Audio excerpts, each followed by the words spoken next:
You ready? I am a few. This is our last meeting. Good to go. Yeah. I will open this commission budget workshop at 3 p.m.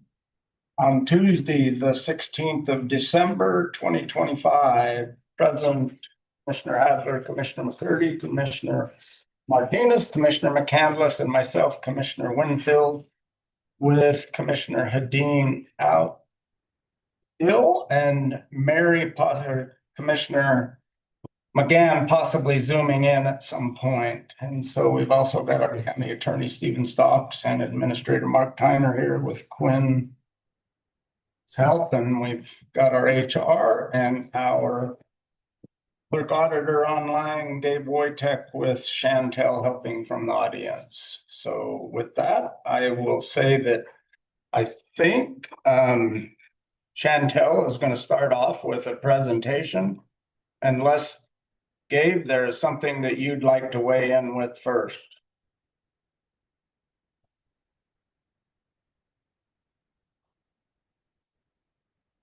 Good luck, Chantel. I'm going to say that Chantel, it's up to you. Maybe he's still You muted and off. left in the weeds.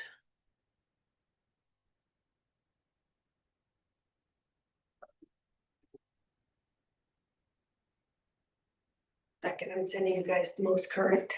And just for the public and for the commissioners, I know all of us have kind of been part of several conversations that have happened in the last week. We've tried to bring these numbers down to where we can to keep this thing moving forward. And I know that especially our comm admin staff has worked very hard to help us get this budget as close as we can. And we should be able to come up with a final number today.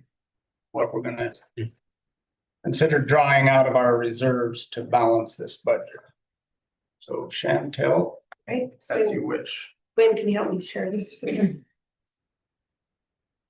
And commissioners, I sent you an email, it's just one page that Chantel's gonna be discussing. Today? Yes. Here it is. Oh, the one you just sent out a couple of minutes ago? I just emailed. Okay, yeah, I'll just, So it's 2025 draft. Yeah, is there a red line, like it shows the changes to? No. Oh, no, there's not. Chantel's going to present some suggestions off of some of those meetings. Joff and Mike, I know some of the others were a part of them, so. I'll try to peruse it real quick before she gets pulled up. Okay.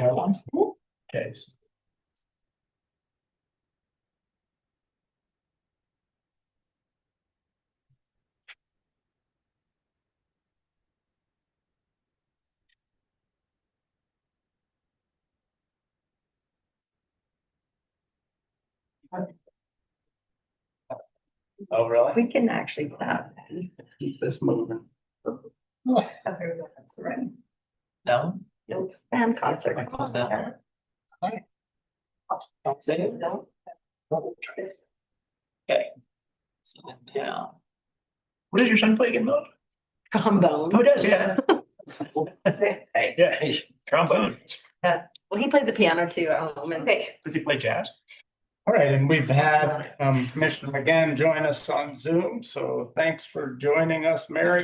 Just waiting for Chantel to start a little presentation here. So Mark, Quinn, Dana and I, we worked with the number that Gabe provided via the email last Thursday, which was 740,510. We needed to take out the 400,000 that had been in the line item for the fixed guideway tax. So that brought the negative up to 1.155 million. You can see right here. We did take the land use amount of 90,000 out of the general ledger, put that into capital projects. And I do plan on taking the 25 leftover amount of 68,900 that was left over for the land use code this year and putting it into capital projects. So we have that. We have the EMS reimbursement for the 180,000. We have affordable housing bond proceeds of 200,000. We have a proposed MOU with the city for dispatch services Mark calculated that based upon, the highest paid dispatcher.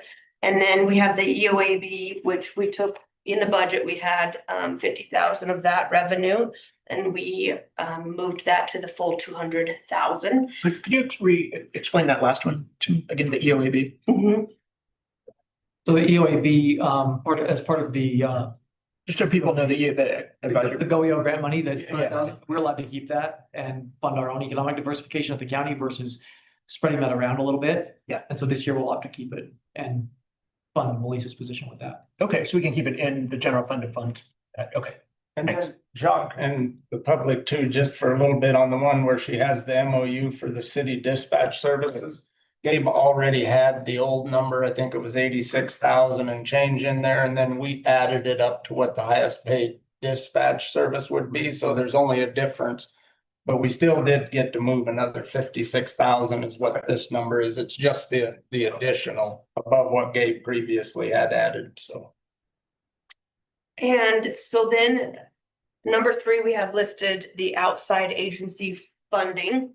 And we have listed the full contribution amount, 75% if you chose to do that, 50% and 25%. And so if you take out the 1.155 million, we brought it down to 479. And then With that, with the Recreation Special Service District, I gave them a heads up having the meeting on Wednesday after our meeting. And they are not expecting that full amount. They would continue to apply for 37,000 on top of, or 37,000 instead of 137,000. If we were to eat the 95,000 of operating expenses into county's budget. And just to make sure I'm following, 479,000, is that what? I'm gonna show it to you right here. The one on the green on the So side. if you look at the green, this is our total. And then, the amounts that we were able to put, back into the general fund brought us down to the 479.54 and 66 cents. If the final calculation, if you do the full contribution to all of the outside entities, it will stay at the 479. If you do 75%, we can get it down to 218 and so on and so forth. As you can see, it's broke down. And if you do 50%, we'll actually be in the plus side of the revenue at 42,000. If you do 50%. Correct. Right, I see that, yep. Yeah, and that's in the blue. And Yes, and so sir. what we did was look at those based off of the administrator's recommendations is that we would reassess and look at these in the spring and see if we need to see if our revenues have come up where we can fund the rest of those. And I'm not sure, I know some of them are paid quarterly anyway.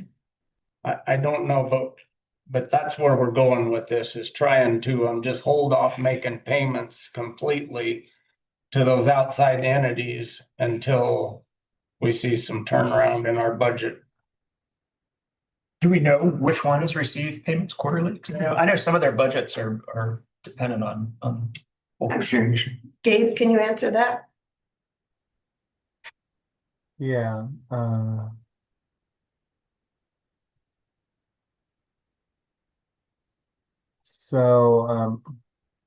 yeah, they would all be quarterly or even a longer time frame, which could happen towards the end of the year. But in the case of the museum and the Four Corners and Southeastern Utah Health and solid waste, that would be a quarterly. They're all quarterly.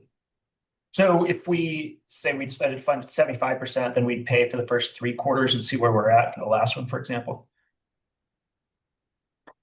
Yeah, it would depend, yeah, if that's how you would want to approach it, that sounds like a viable path. Similarly, if it was 50%, they'd get paid out the first 2 quarters. Is that what you guys are thinking? Anyway. Yeah.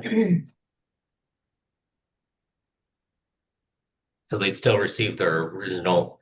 We're not Amount. talking about reducing their payment at all towards the end of the year. We're just reducing that payment right up front so that we're holding off until our But I mean, as far as the payout goes, say we're talking the, We're not gonna prorate it, is what you're saying. right, We're gonna give them the full amount for the quarter, but if revenues don't change, then they basically would not, receive nothing. they would receive nothing for quarter three.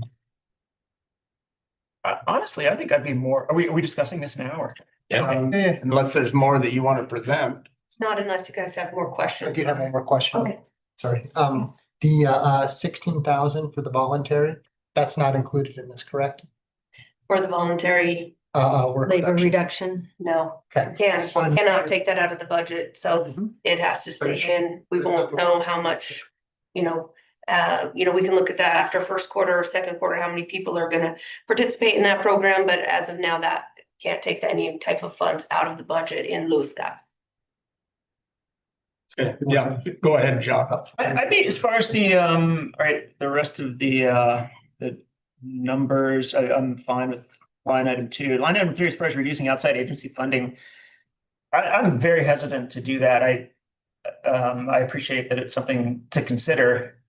If we do that, I think the 75% is the only one that I'd be comfortable with, leaving us with 218. I prefer to look at it in 6 months, budget this way, and then in 6 months, we could, like we did this year, do a budget amendment and reduce their contribution on the other end rather than doing it from the front.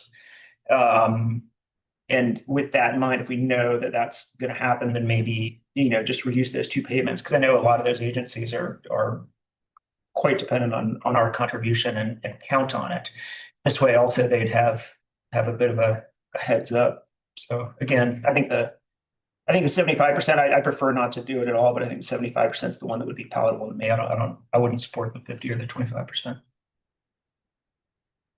And I guess I'm not totally following you. I think either way that it's just if the money isn't there, but I guess if we budgeted the 75% now and it looks like our revenues are continue to be or go down, or looks like we don't have it, then coming back to the discussion and doing a revised budget like we did this year and reducing those funds later would be preferable to me than cutting their contribution right now. go ahead, Commissioner. I think to Doc's point is that these groups do depend on that money. And so if we got to June, so we gave them their first quarter, we gave them their second quarter, and in June we said no more because we can't give you any more. Whereas if in June we said, we're only gonna give you one more payment, like we can only afford to give you one, at least they have that last little bit of like knowledge instead of you're just cut off and you get no more money from the county mid-year. And that would just, it still puts us at a negative 218,000 draw, but that might be made up from our voluntary work reduction. And then at that point in June, we're gonna say, oh, revenues are better and we're probably not gonna give you that full contribution. And I think that's Thank you. what Jacques really feels. And from what the staff, has told me is that, they would rather, if were going to be mandatory RIFs, because we couldn't afford, they would rather go 32 hours so that everyone could keep their job. And that they were concerned that outside agencies were receiving money when we've already, reduced our force. That's just information that's out there right now. We did have a survey on the reduction yesterday. Are there results from that? We've already had a handful of employees reach out and are discussing the details of what those reductions look like with them. Question, Steve, is there any issues with reducing the Four Corners or the health department? Those two seem to be different than the rest. In pulling up and looking at them, if we're structuring it as the payments that we have, I think we're in a better footing. The understanding for most of the contracts that you engage with government is a question of allocation. If you enter into multi-year and a county doesn't allocate for those funds, I express a bit of caution. I think the dependency and the reliance on these expenditures are something that they anticipate. Let me pull up the contracts, the Quinn sent over. One of them has specifically a call out to the allocation, and then the other one doesn't.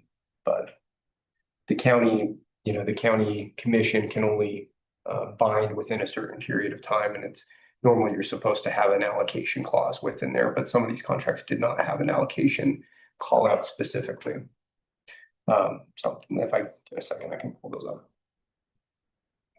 Are we in any way, shape, or form contractually obligated to pay out in certain amounts to those? I would look at the history. A lot of them don't call out specifically on how the county is going to pay out. Juxtaposing it with, for example, the most recent one that I've looked at is the Trail Ambassador contract that calls out specifically, and that's not one that we're discussing, but it has a more structured payout process. A lot of the other ones have been done how the county normally has done it. Some are lump sum, some are over quarters. I would encourage the commission normally to pay out over quarters. It gives the county more time to collect the funds, but the hard thing of switching from a lump sum payment to those quarterly payments is that the recipients of those payments, they won't know that you're going to switch without any knowledge. Does that make sense? Yeah. I would think that they all have some knowledge of this situation, do they not? Everybody? Because if we continue in our current decline through June, and I'm fine with what Jacques and Melody have suggested on the 75%, but the reality of it is that even though they're dependent on these payments, our staff is just as dependent on being kept afloat here.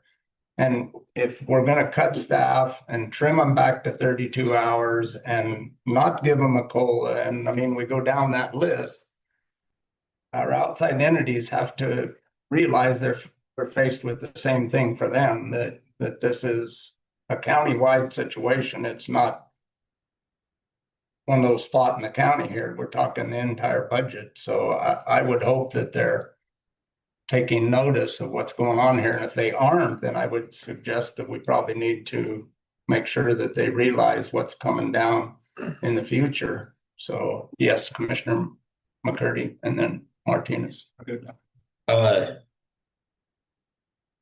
We are still able to reassess even the outside payments on amending the budget mid-year. I mean, yay if we're up, but I don't want to give false hope to even outside entities. And that's why I'd look towards the 50% to give them a solid number to be like, we can definitely plan on receiving this.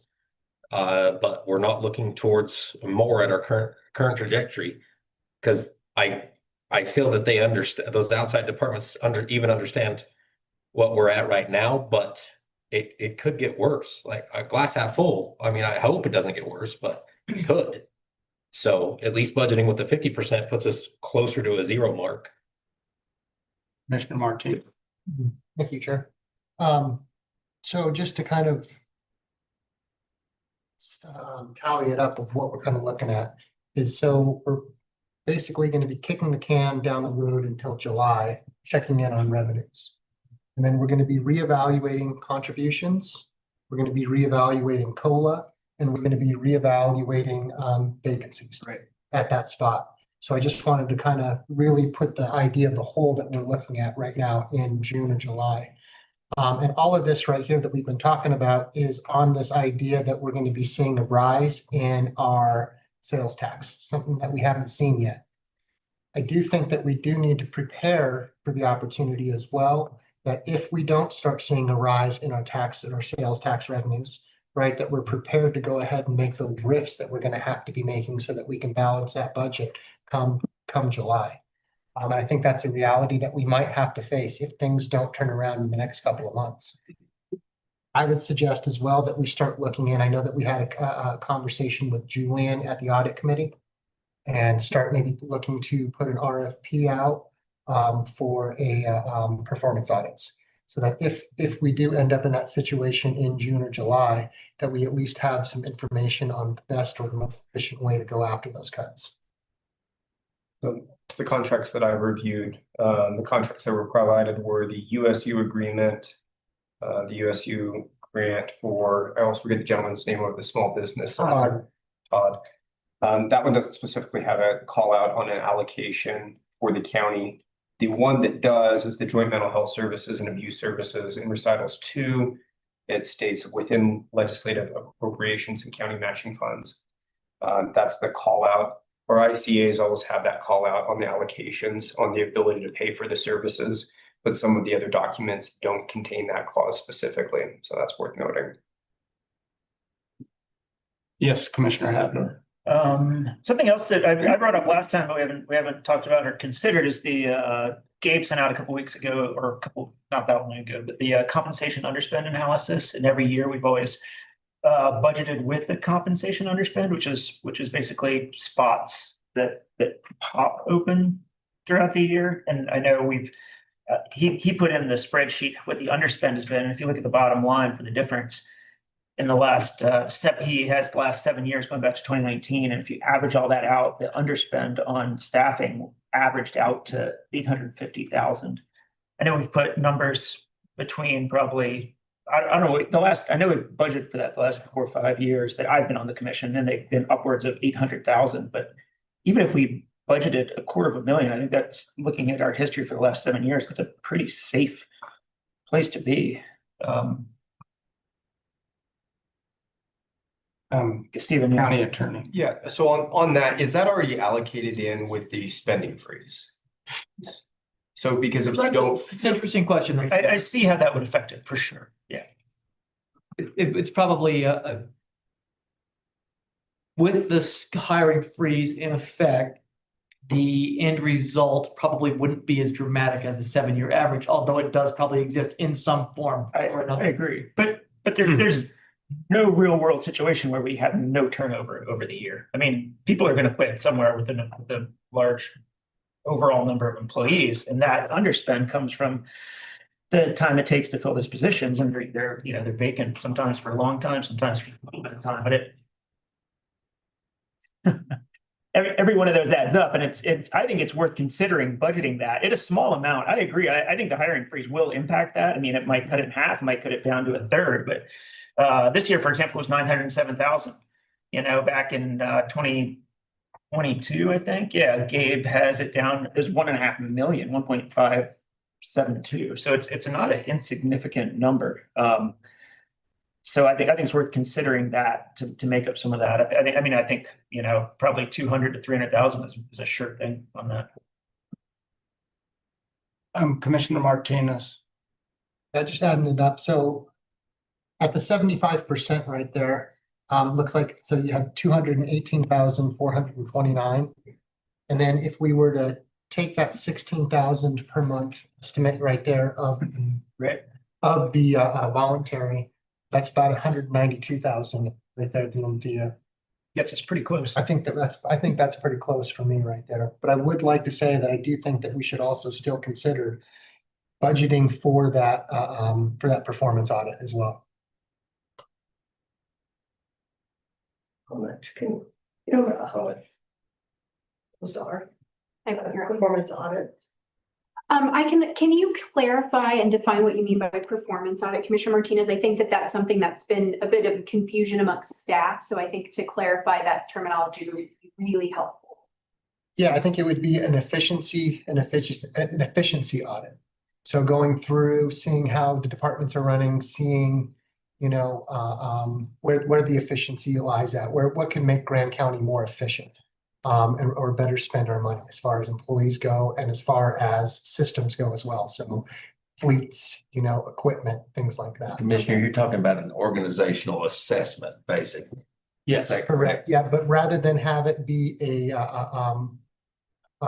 done by a consultant, I think that it would be better off to have it done as an audit.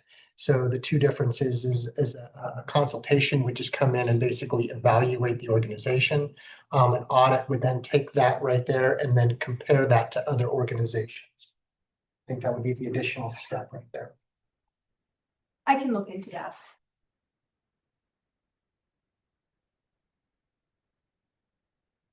I'll go with Commissioner McCurdy, McCandless, and Hadler. I might have you mixed up. that's fine. Got you all at the same time. No worries. Okay, I definitely see and have seen over my short tenure here, the us not using the full budget because people do quit and staff rotates, but at the same exact time, I don't want to see any of the staff rotate and what if they don't? Like that playing that what if game with, I mean, even $250,000 is a worry to me. I mean, I don't want to lose any current staff, but and if they don't decide to quit, like if someone during the year doesn't quit, we're just behind next year, another or even in July, we're behind another $250,000. That's. I think the idea is though that if you pick the 75% reduction, so there was a $218,000 draw scheduled for the end of the year, that the theoretical gap or small gaps in employment or vacant positions over the course of the year would make that $218,000 come down over time. And I don't think that anybody can guarantee that. What if we don't have any? If we don't have any, then. What if everyone leaves? I mean, you can go both extremes there. If no one leaves, what if everyone leaves? Yes. No, I think the point is just though that based on the 7-year average, it does happen. And Yeah. That's a lot. But yeah, I don't know. I do think that Stephen's point is valid. That with the hiring freeze in place, the overall effect is likely to be somewhat limited. Totally agree. But it probably will exist in some form or another. Sure, and I would say that 218,000 number is basically gonna be eaten up by that, right? I would very much assume so. I mean, literally if anyone quits, which Just one more clarifying question. In the event that somebody leaves in their current position, if the county has a hiring freeze in place, are the department heads permitted to fill the new vacancy that is created? Without filling out the form? I understand there's a form process, but I'm also trying to understand that. Current as well as new vacancies would all need to be walked through the same process of filling out the request and then having commission review and approve. So then commission administration and, supposedly as well, the budget process would also have a heads up before you're filling additional positions. So there'd be a stop mechanism, but it wouldn't mean that that the work is getting done as quickly as possible, but you would always guarantee that there would be some period of time that you would have nobody in that position. So just noting that as well.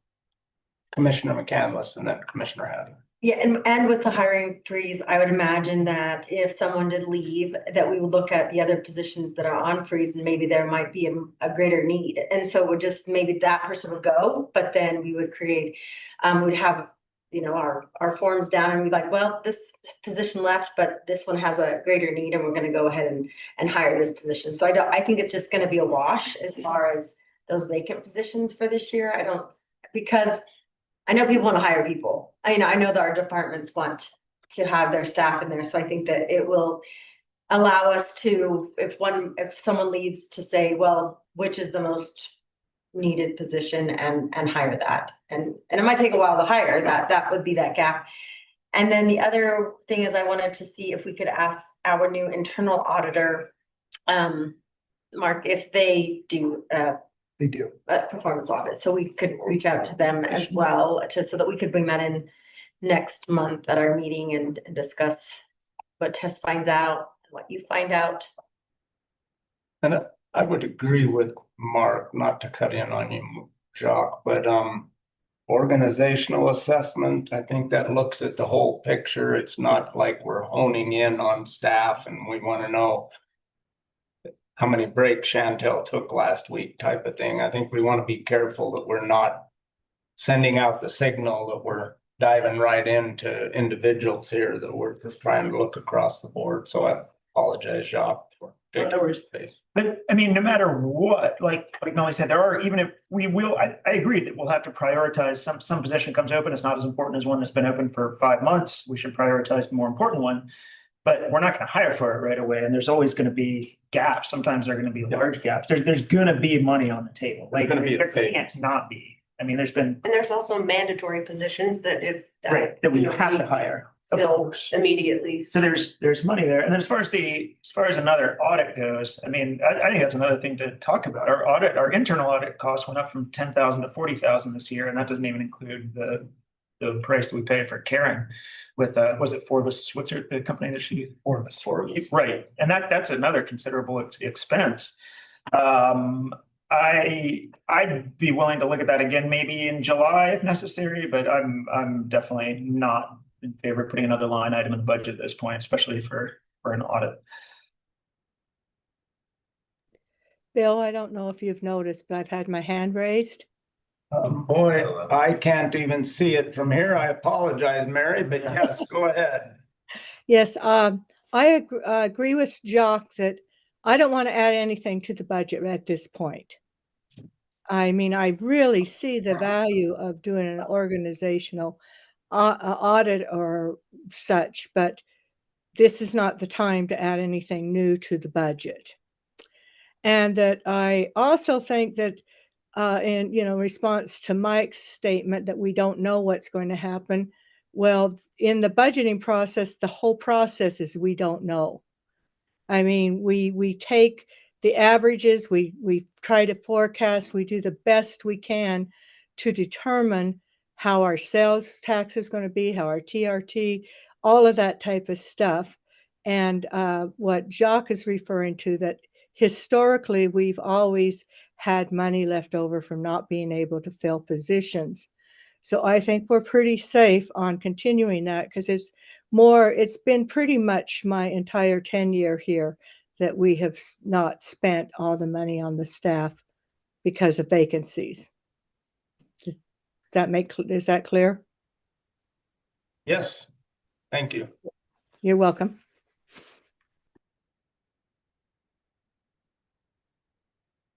Any other questions, thoughts? I'll weigh in. I do think that if we want to wait until the first quarter, but if we don't see some change in the numbers, why then there would be a need to amend the budget and put in some sort of a organizational assessment so that we're not waiting and doing that in June when we find out that we're coming up short here. So I don't mind waiting a quarter on it if we don't want to add that now, but I do feel that to do nothing would be detrimental in the long run. So I know Tess said she could look into it. I would say that's probably a good start and that we go from there once we get some sort of a number back. And I would imagine that if you don't have the contact information, that administrator can help you, because I do know that our internal auditor has mentioned something along those lines previously. So anyone else want to add to where we are? Recommendations? So do you guys, to clarify, or tell me where you guys are? 75%? Is that what we have a general consensus on that? Yep. I don't like it, but I'd go for that. I don't like it, but I'd go for that, but definitely on the change number for the Recreation Special Service District. Mary had her hand up. Instead of a ask of 75,000, it is going to be 43,000. You're speaking for them? 40. They are expecting the cut without speaking to them as of last Wednesday. And Mary did have her hand up for a moment, but now I can't see her. Yeah, That's 42,000. Mary, did you have your hand up again? Yes, I did. I was just going to let you mention that we had an organizational audit in the past. And to just caution on an organizational path, we did the organizational study, and it came back that there was only one department that had too many staff, and that was going to be someone who was going to retire so they could do that in attrition. And it ended up that most departments were understaffed.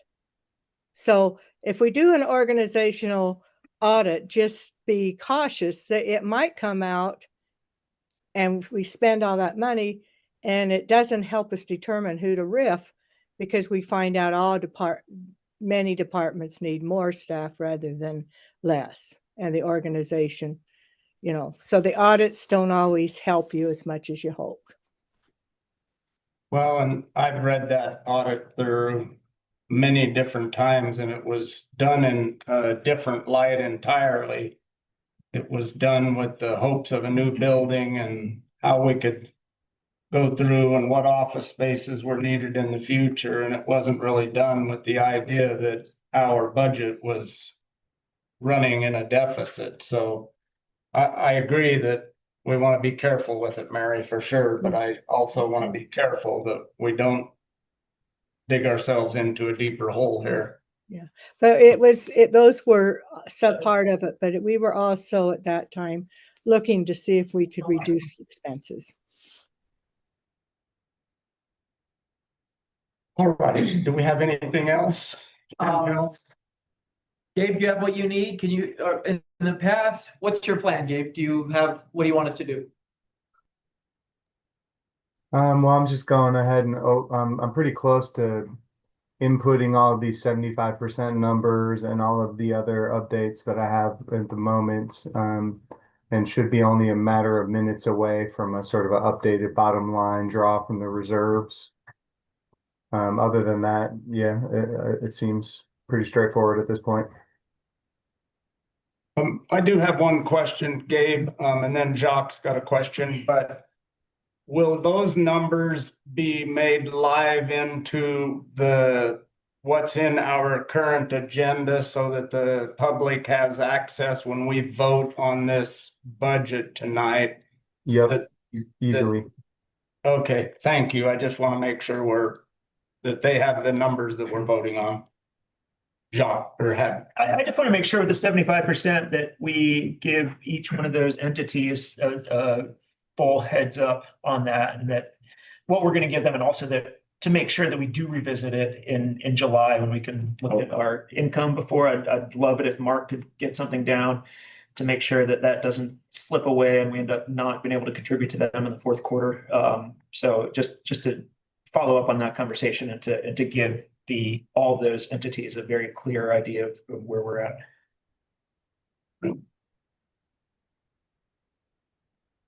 Yeah, I would think a letter on county letterhead would be imperative.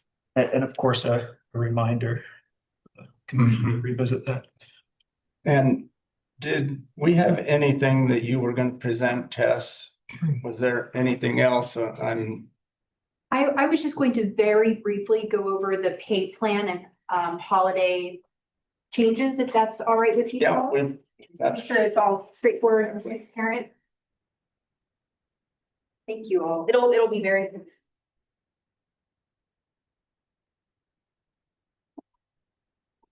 And thank you, Chantel, for all of that.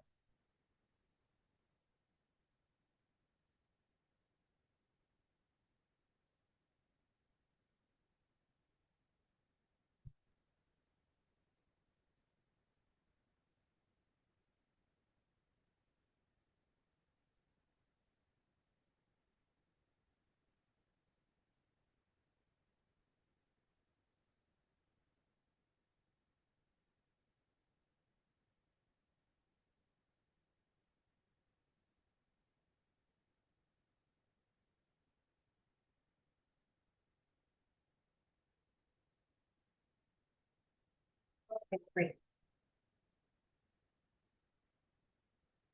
So again, I just wanted to briefly go over all of our different charts and plans that we're looking or have proposed to be adopted this evening. So our grade and step chart for staff, it is 2026, but it will be the same as 2025 because of us not applying cost of living adjustment to that chart. Similarly with our electeds, their annual salaries are going to be the same as 2025. So those are identical charts. For our pay periods and holidays, one particular item, really the only change is that we have proposed adding Indigenous Peoples Day And the reason for that is a lot of other entities observe that holiday.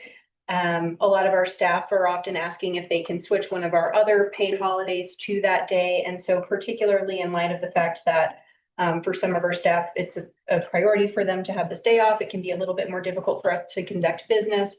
And in addition, even just that, kind of employee morale bump with us not, at least as of right now, having a cost of living adjustment on the table, we are recommending that we consider adding that holiday. So that would take us from 14 paid holidays to 15 paid holidays. And that holiday is going to be observed on October 12th, 2026. Does anybody have any questions or feedback on that? Do we need a straw poll on that, or is that? Good on it. I don't have any problem with it myself. Yeah, I don't either. Okay. I think it's fine. Thank you. Mary does have her hand up. Let's see if she wants to weigh in. Mary? I'm sorry, I forgot to lower it. I apologize, Bill. I'll be more conscious. And then our benefits cost, all of this was approved and finalized with the adoption of maintaining our Cigna insurance, but I added that again just so that that information is readily available, what we're paying for our health benefits. And then our pay plan, throughout the series of these budget workshops, are my understanding of the adjustments that we were making, and I wanted to just ensure that this was totally clear amongst all of us, was the approval of the required reclassification of one of our lead operations specialists to operations manager at the airport, the mandated addition of the part-time victim advocate position in the Grand County Attorney's Office, the reclassification of the Sand Flats director from a grade 14 to a grade 16, the reclassification of our motorized trails ambassador to coordinator, and that is being paid for majority by a grant, with the county absorbing approximately $1,000 of additional benefits. And the fully grant funded fuels reduction positions of the up to four seasonal and one full-time fuels reduction technician, with salary and benefits of those positions being fully reimbursed by our wildfire grant. And I have a question on those. Is it understood that when the grant goes away, that then that would be an end to that position and we would reassess it at that point? Yes. Thank you. Thank you. In addition, all of the green highlighted positions are the positions that we have proposed to have changed from non-exempt to exempt based on the salary and duties threshold that they meet. So again, we're attempting on providing consistency and uniformity to comparable positions with counties. So any positions that are in those assistant, director, office manager, supervisory roles are being proposed to all move to exempt, so that we're consistent across the county. And those are all of the changes that we have in these charts. Very good. Any questions, anyone? All right, thank you all very much. Yep, thanks for updating us on that.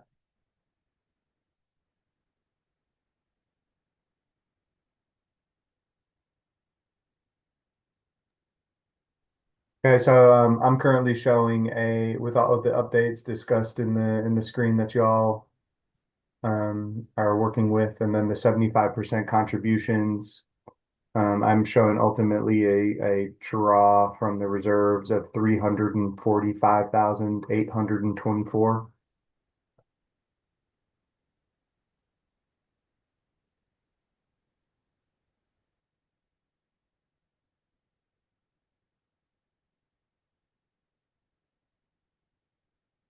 Everybody seeing that in their document?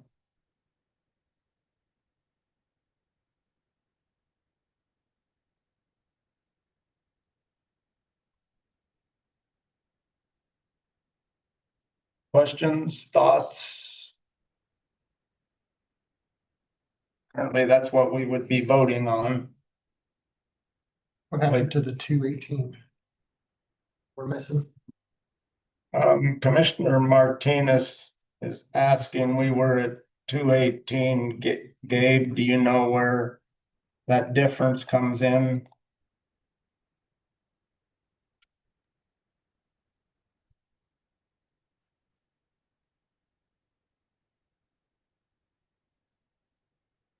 I do not.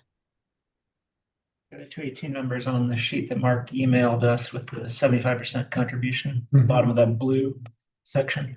Yeah. 218, so what is 218 is supposed to be the updated draw figure, or what is that supposed to mean? The updated draw figure, yeah, when you calculate in the 75%, according to the document that Mark emailed us right before the commission meeting.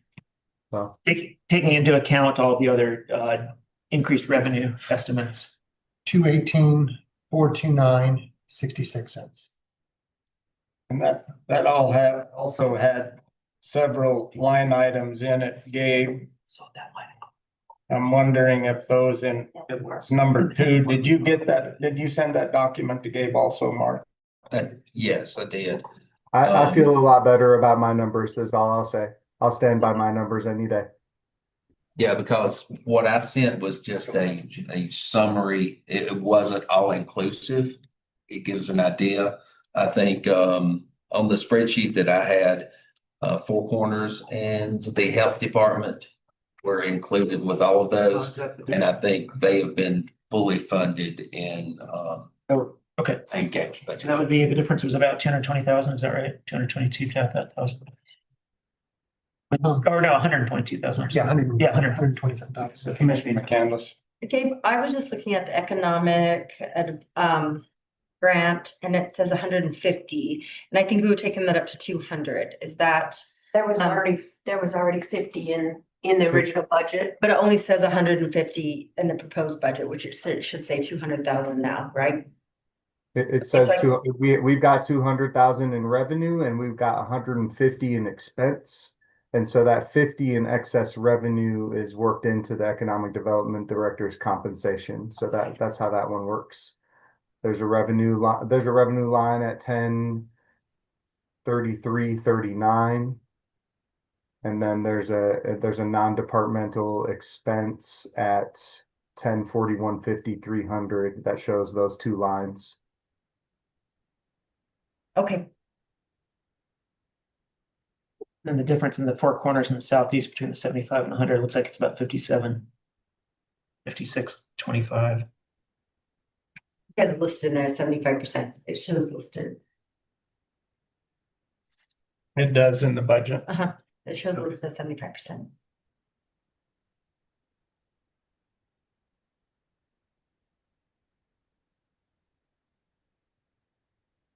So how do you guys feel about about 340 as opposed to 218? Again,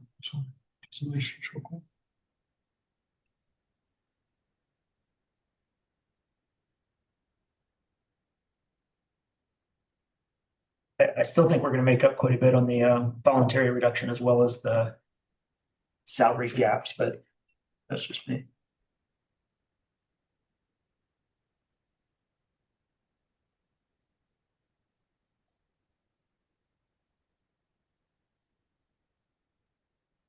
I'm fine with it. I don't know. You're still digging into something, Brian. I'm just going through, I'm just looking at it real quick. I mean,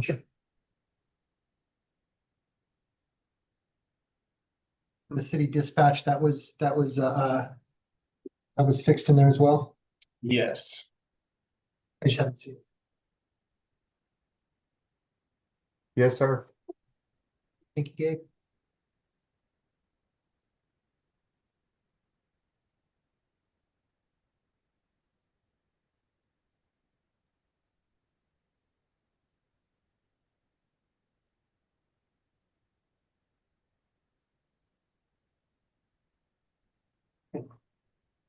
Yeah, I think we're good.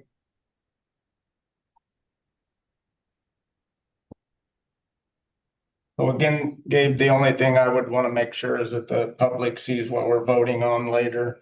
But I think that we're at the point where we're all in agreement that that draw of the 345.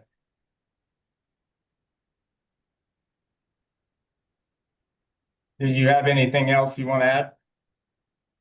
Not that I can think of right now. Thank you. Thank you all. All right.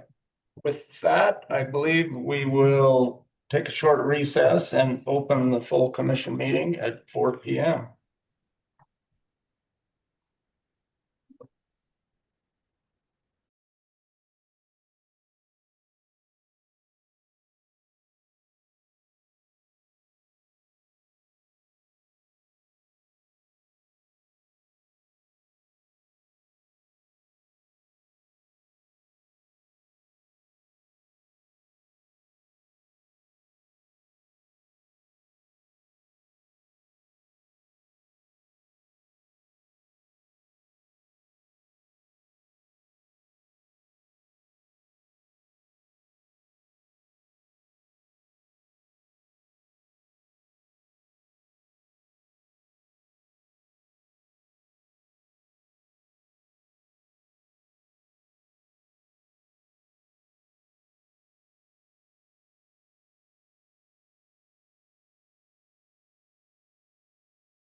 All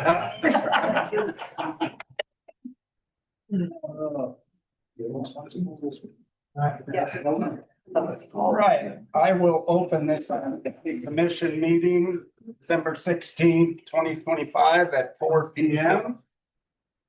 Those present, Commissioner Adler, Commissioner McCurdy is probably stepped out in the hall, Commissioner Martinez, Commissioner McCandless, myself, Commissioner Winfield, County Attorney Stocks, Administrator Tyner, and Deputy Administrator Quinn Hall. And with that, we'll stand for the pledge of allegiance. I pledge allegiance to the flag of the United States of America and to the republic for which it stands, one nation, under God, indivisible, with liberty and justice for all.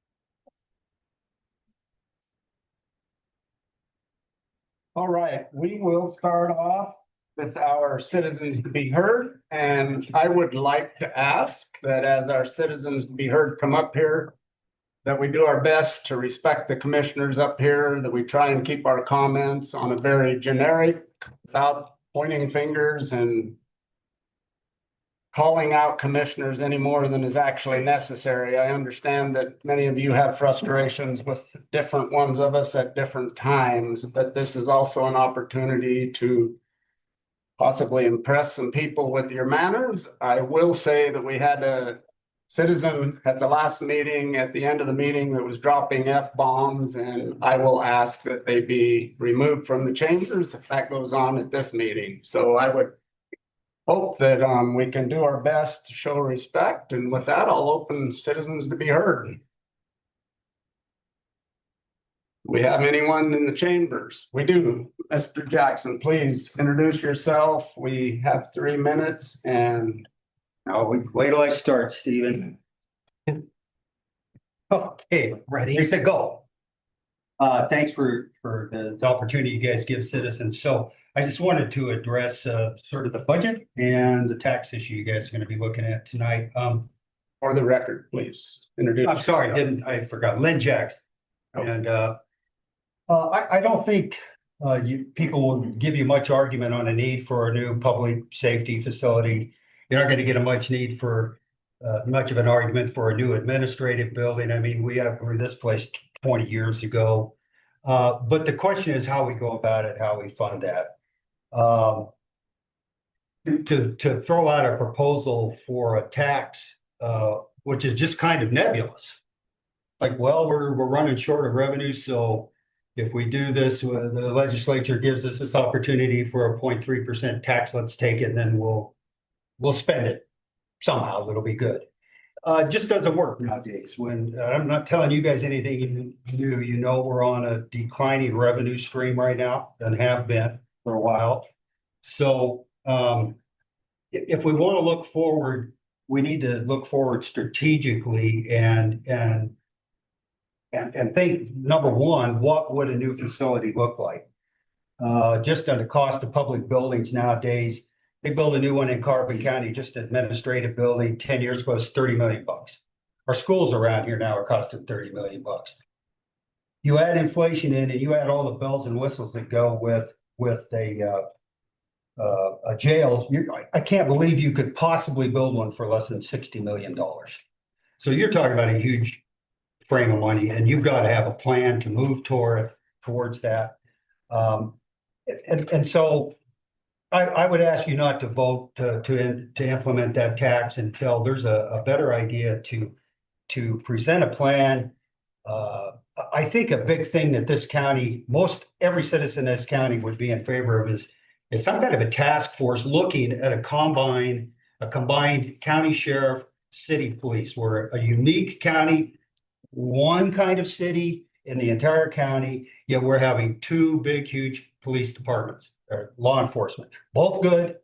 But the money that could possibly be saved by a unified law enforcement position, I think would be something that would gather a lot of support from citizens, because I'm fairly certain it'd save lives. So I'll just close up saying I want to thank you guys for doing everything you've done to foresee this economic slowdown coming and starting to take actions now before it hits a crisis level, which it will be. And I think your foresight is as hard as it is to make cuts and ask people to cut back. You're doing the right thing. And until we can turn around this revenue stream, which we hopefully can, that's the kind of management we expect. Thank you very much. Thank you. Do I have anyone else in the chamber? Do we have anybody online? Quinn, are you there? No. Got one hand up. Chamber. Oh, yes, please come up, introduce yourself. Oops, I'm sorry. I know how much you live here from me, so I thought I'd come and entertain you again. My name is Pete Gross. I want to point out, if I were to light up a cigarette right now, I would probably be removed immediately because we recognize that secondhand smoke is a health hazard. Utah was one of the first states to recognize that and passed some version of the Clean Indoor Air Act. I wear this t-shirt specifically because noise, we're starting to recognize secondhand noise is not just like noise. No, it's more than an annoyance. It's a public health hazard. One example, almost anybody who's lived in a suburban neighborhood, somebody fires up their lawnmower, they're eating breakfast or, sitting around. You feel a certain level of, it kind of catches you, and then you accommodate it, you habituate to it, you don't notice it anymore. Then maybe 20 minutes later it stops, and all of a sudden, you feel a sense of relief. I think the World Health Organization recognized that noise is one of the top reasons for premature death around the world. If you look at real estate ads, I've looked through, the Moab ones. One of the things they promote, a quiet neighborhood. What a concept. People don't want to live around noise. I personally know about a half a dozen households that have left Moab, noise being probably the number one issue. If I were to leave Moab, that would be probably the number one issue. I can think of a few more, but that would be it. It's not a trivial thing. And also you could put a dollar value on it. If you look at somebody who has decided to leave Moab and they own a home, they put their house on the market, they're looking at a $20,000 to $30,000 real estate commission just to sell their home and then make a move to something equivalent. Anyway, I thank you for your time and your consideration, and hope you consider that noise is an issue to address. Thank you. Thank you. I also want to recognize that Commissioner McGann is online rather than with us here. She zoomed back in after I got started there. So if I missed you, Mary, I apologize. Do we have anyone else in the No chamber? problem. Please come forward.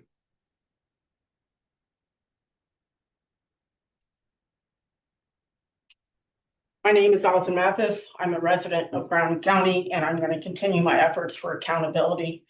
I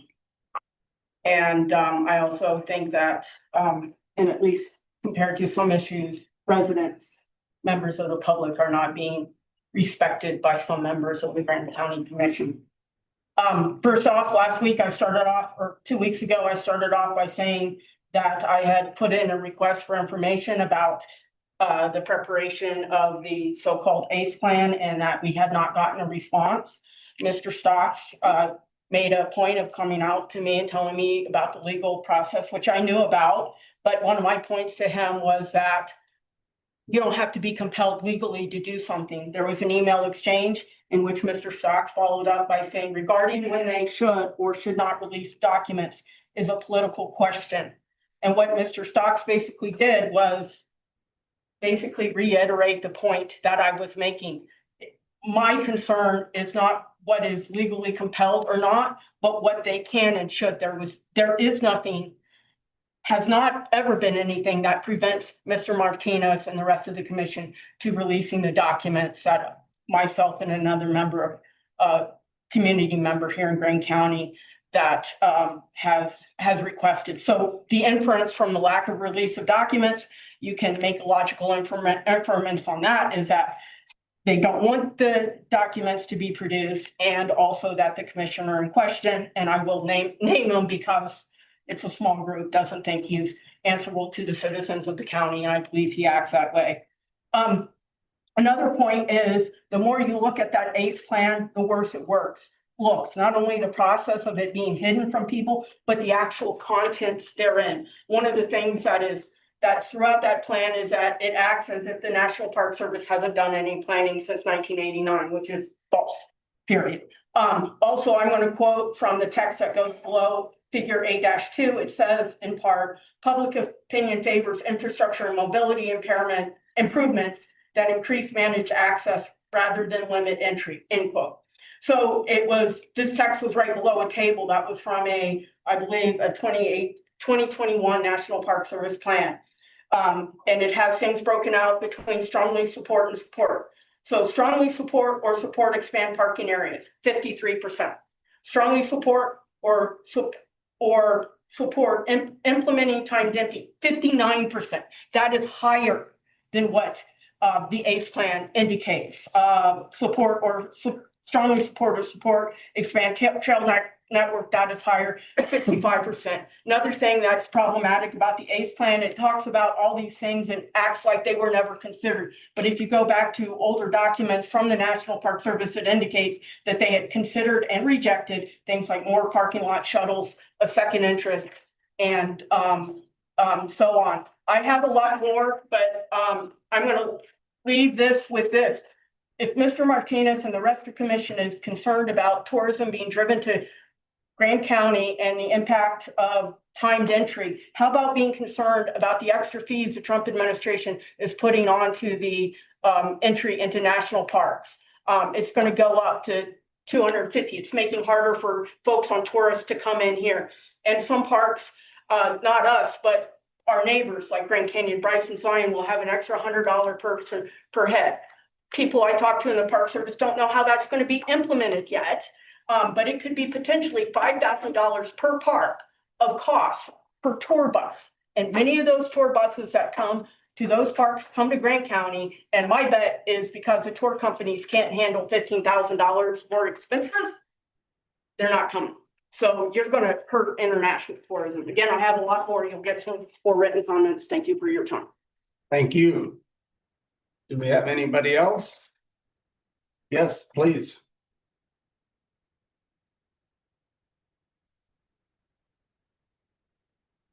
Hi, my name is Brony Mason, citizen of this county. I think the commission spends too much time talking about public land management plans rather than basic government. The people I talk with in our community are most concerned with housing, wages, and cost of living pressures. Those are not my words. They were the words of a commissioner running for office. My question is, when are you going to start to do your job you were elected for? When are you going to stop playing park ranger superintendent? Thank you. Thank you. Did we ever see anybody come on Zoom? Nope. Anyone else in the chamber? All right. With that, we'll move on. I believe that up next is a presentation or an agency report from the Chamber of Commerce. Please come up to the table.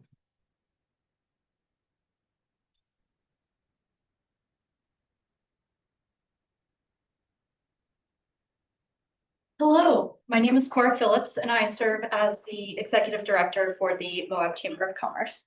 And I'm joined with Ashley Kornblatt, our Board President. Thanks, Jen. So our business summit is scheduled for January 15th at the Spring Hill Suites and Fairfield Inn here in Moab. We are so thankful for our sponsors that have fueled our efforts to date, including Grand County, Marriott International, CERTA, Southeast Utah Entrepreneurial Network, or SEAN, and Goldman Sachs. Additional partners have contacted me to express interest, and I expect to have a complete list of sponsors to share with you at the start of the new year. For the summit and throughout all of our efforts, the Chamber has three primary goals: to strengthen our local economy, support businesses through training and grants, and support our community through Chamber events such as the Electric Light Parade that recently occurred. I appreciate you having us today and allowing me to share an update on the Business Summit. The Business Summit will bring together Moab businesses and community leaders to discuss challenges and opportunities with Grant County. Keynote speakers include Kevin Lilly, Acting Assistant Secretary for Fish and Wildlife and Parks, Heather Allison, VP of Marriott International, Doug Miller, President of SEAM and also with USU Eastern, Natalie Randall, who many of you have met, Director of Utah Office of Tourism. Panel discussions include topics, recreation asset management, gateway community marketing, and economic strategies, with also a time set aside for city and county updates, economic updates specific. We also have 5 breakout sessions, followed by a closing keynote from Robert Spinlove, Senior Economist with Zions Bank, who was really well received at a chamber luncheon earlier this year. We're excited to have him back. And we encourage all of you to attend if you're able. Tickets to the Grand Business Summit can be purchased at moabchamber.com. That is all live, and you can go to the site moabchamber.com under the events tab to purchase this. So, we hope to see you there. All right, we look forward to it. Thanks so much. Anything else? Any questions? Thanks. Yeah. That's all your work. You attend? Did you mention the dollar amount? We have a member pricing, and then for non-members, we have pricing as well that will put through the end of December. And then is there a cap to how many people can attend? Yes. Yes. So you encourage people. So to I sign encourage up people to as- sign up sooner than later. Thank you. And then do you guys have early bird pricing? Sorry, Early bird pricing? it's the non-member pricing that's currently posted. Yes. Very good. Thanks a lot. Thank you so much. Thank you. Appreciate both of you. All right, we will move on to commission member disclosures, future considerations. Abby.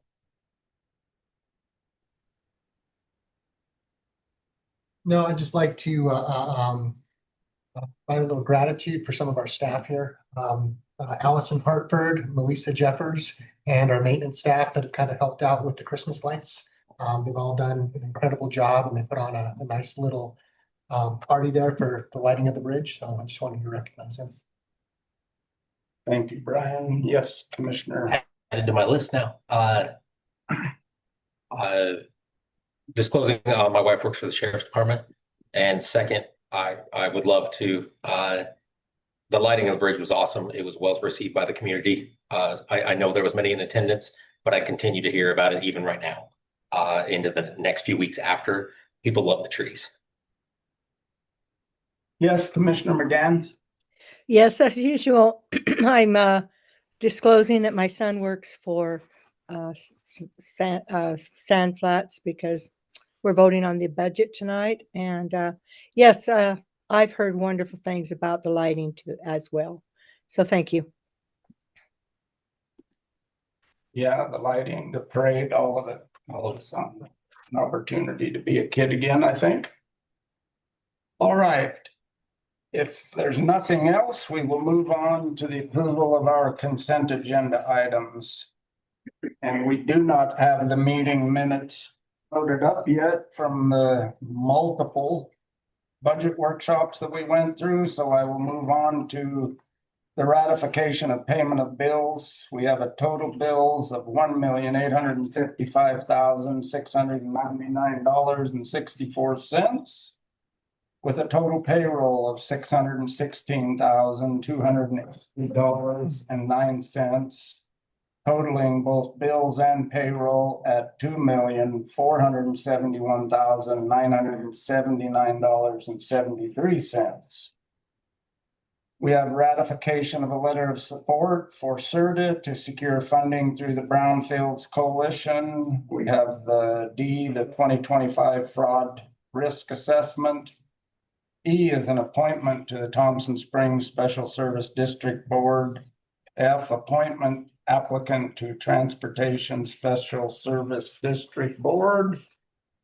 And G, transfer of Back from Beyond podcast to Stewart Moab pending legal review. Which has been completed. Which has been completed. Great. H, letter of support for Utah Raptor State Park Dark Skies. I, CDBG scope of work amendment request from Royal Crossing. And J, the contract for the public defender. Yes, Commissioner Hadler. I'd move to approve the consent agenda as presented. Okay. Motion by Commissioner Hadler, second by Commissioner McCandless. All in favor? Aye. And that passes unanimously with Commissioner Adine out ill, and we wish her a speedy recovery. Chair, did the chair want to address the presentation Novak rezone that it's moved to the January meeting? I don't know if he's here tracking that item. We could do that, of course. Thank you. We did have on the agenda the presentation for the Novak rezone. It's my understanding that that is still being worked on by our zoning administrator. If there's anyone that has more information, yes, please. I thought I was under the understanding after our agenda review that we would be putting that on because it's still in the public hearing time frame, and because we hadn't voted on it, we pushed it off to our new administrator to give us more information on it. And so it's going to be listed as a public hearing, and we'll hear it at our first meeting in January. We'll have some additional public hearing information. That's correct. Perfect. Thank you, Commissioner McCandless.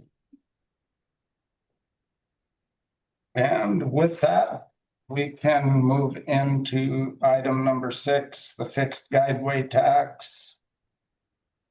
Utah 59-12-2216. And are we going to do any presentation, or are we just, what's the? Or just. I do think that we have Marcus Keller online, and Jameson, do you want to speak to this at all?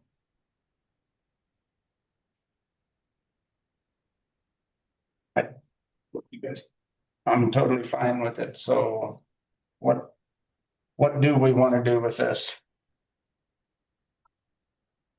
Yes, Commissioner McCandless. I would make a motion that we do what we intended to do. We had a meeting about this in the summer, and we talked about creating a subcommittee that would go through and figure out what we're doing for a public safety building or what we're going to do with this building. And we did not make that happen. I know we've been very busy, but I would make a recommendation. Our next meeting, we do subcommittees and boards anyways, and then we would add a subcommittee for our public safety building. And once we have a plan, then we would look at this fixed guideway tax, providing that legislation allows that tax to stay, and then just see what happens for the fall, possibly put it on the election. So that's a really long motion, but that would be my motion, is to create a subcommittee to continue to explore this idea. Motion by Commissioner McCandless. Wouldn't we just create a subcommittee at the next meeting, which would be our natural recourse anyway? Yeah, so do we want to just table this? Motion to table? It's up to you. I'd make a different motion, but I don't think I'd have too many people jumping in line to second it. Commissioner McCurdy. I agree with the creation of a subcommittee to look into it, a bonding process. I mean, everything of that nature. I will not be voting for the action item as it sits. I will be recusing myself due to the fact of it directing funding directly at the sheriff's department, of which my wife is a part of. So I will recuse myself from if that vote were to go. Creation of a subcommittee, though, I'm good on voting on that. A second. I'll go with the second for that. Motion by Commissioner McCandless, second by Commissioner McCurdy. Yes, Commissioner Hadler. I think this is a good time to implement this tax. I think it's something that we've needed for a very long time. This tax is relatively new. We're not sure what the legislation is going to do with it. I think there's been discussion that they may eliminate this next year or modify it to the extent that we might not be able to utilize it. I also, if you look at some of the documents that were presented to us by the clerk's office during the budgeting process, one of them shows pay and the increase in pay in across all our departments in the last 6 years.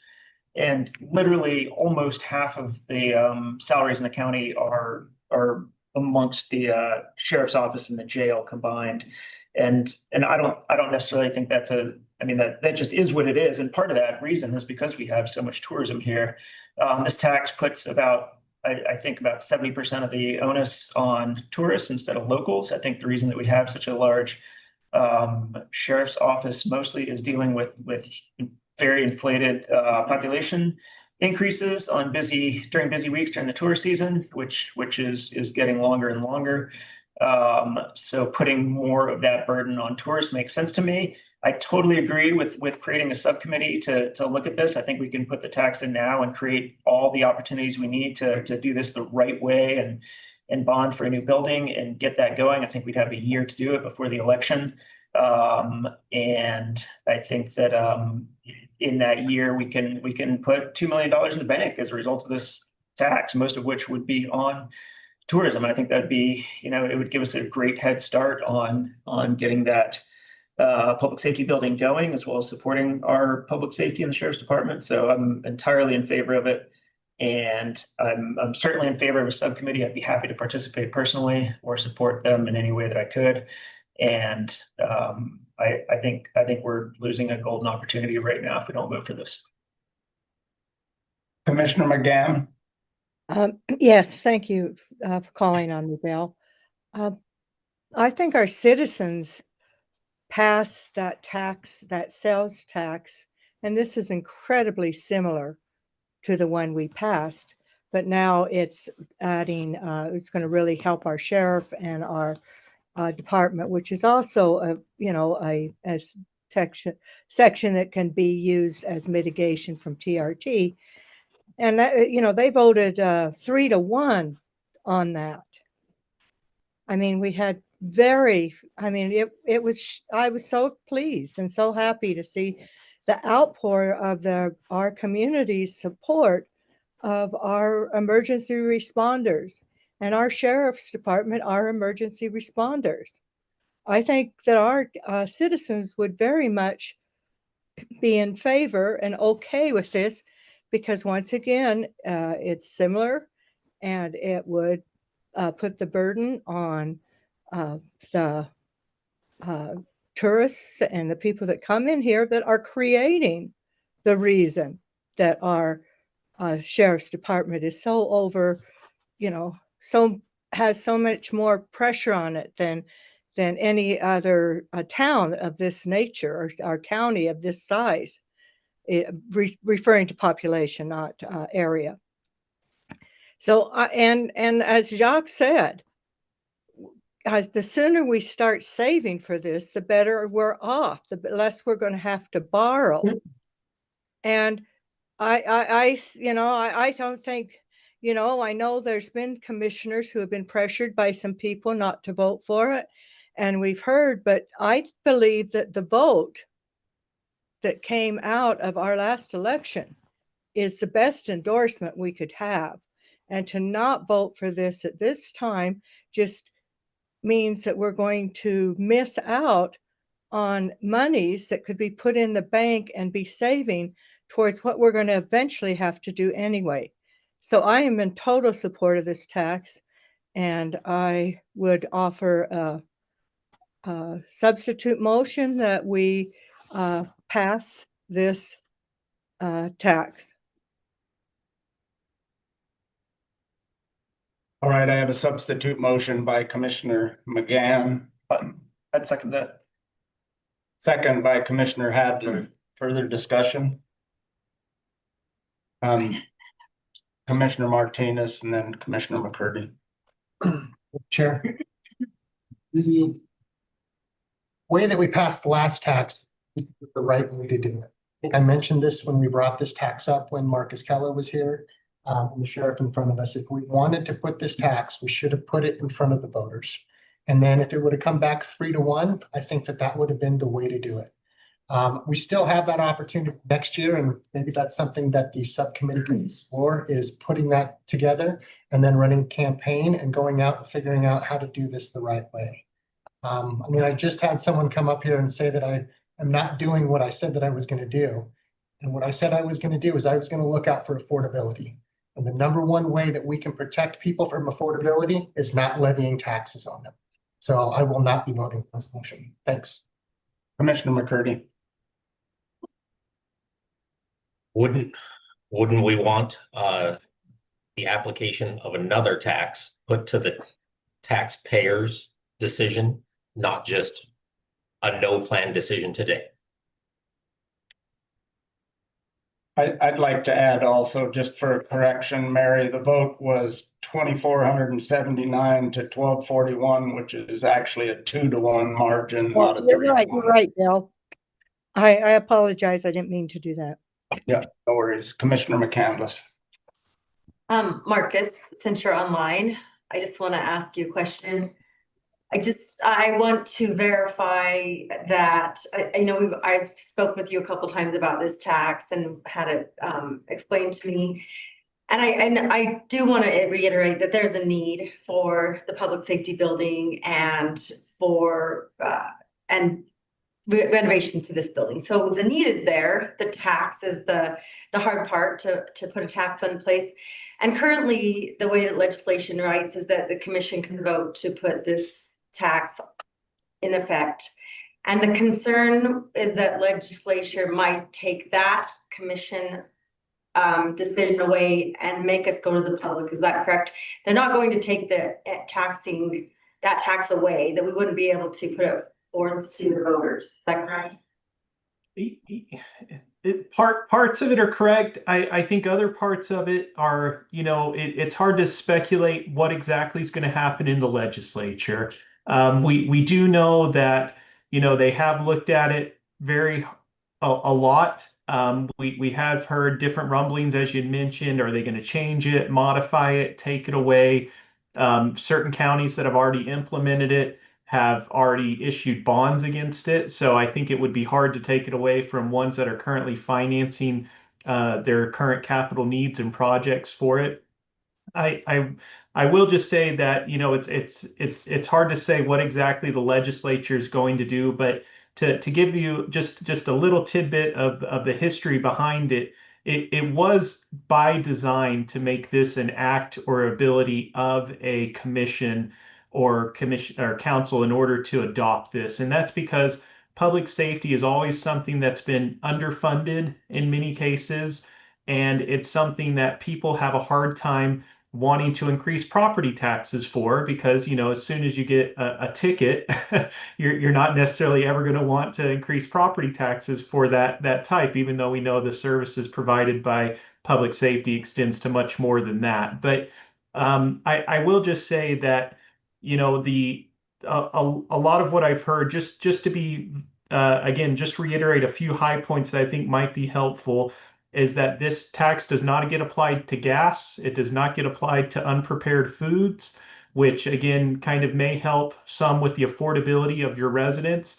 It is a way, and one of the only mechanisms the county does have at your discretion, or in order to share the load to visitors that come and visit the county, because property tax is one of your only other mechanisms that could do that. So sorry, I know that was kind of a roundabout way of answering your question. I never try to anticipate what the legislature is going to do, because I've been proven wrong many times before. But you are correct in saying that they have looked at modifying it. So there is a possibility that this may not be available to you in the future if it's changed, or it could be substantially different.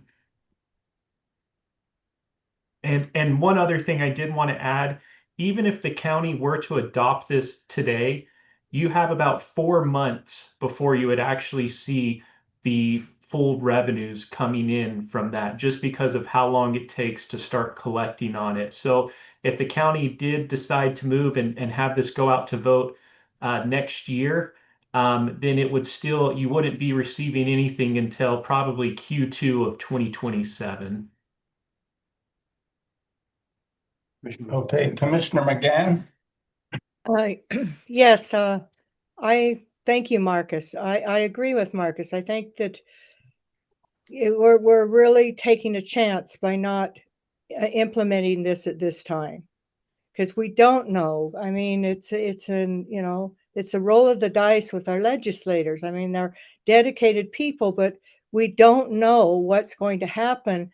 And we might not have this opportunity after this year's legislation. And I think it's imperative that we do something to improve our public safety buildings, and to do it in a way that we're only paying 30% of it, as opposed to 100%, which is what we would do if the legislator takes this away and we're going to have to do something at some point. Then it's going to come on to property tax that really hurts our citizens much more than this tax will. And so I think I don't think it's worth the risk to wait. I really don't think it's worth the risk. I know it's hard to raise taxes. I know it's an unpopular thing to do, and it's probably more unpopular for Bill and Mike just because they're facing re-election. But at the same time, you were elected to do what was right for the community. And I think taking care of our sheriff's department is right for our community. Thank you. Commissioner Hadler, and then Commissioner McCurdy, and I defer to the sheriff if he prefers to speak before I do. Otherwise, I'd be happy to speak. I would just make a note that my liabilities are still in place, whether you vote for it or not. The only commissioner that hasn't been on a tour of the sheriff's office has been Brian. That opportunity still awaits you. I would encourage you to come see what I'm up against when I was dealt.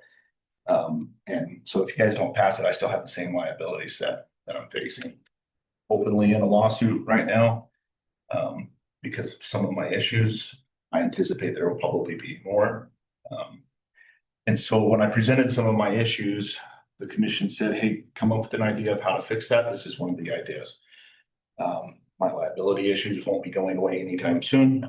And so I think that this is a better way than having all of the taxpayers that live in this county pay for a property tax to fix those liabilities later.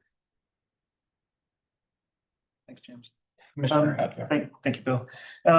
Yeah, I think if we don't seize this opportunity right now, that it's unlikely to happen. I think we're very unlikely to find another way of funding a new public safety building.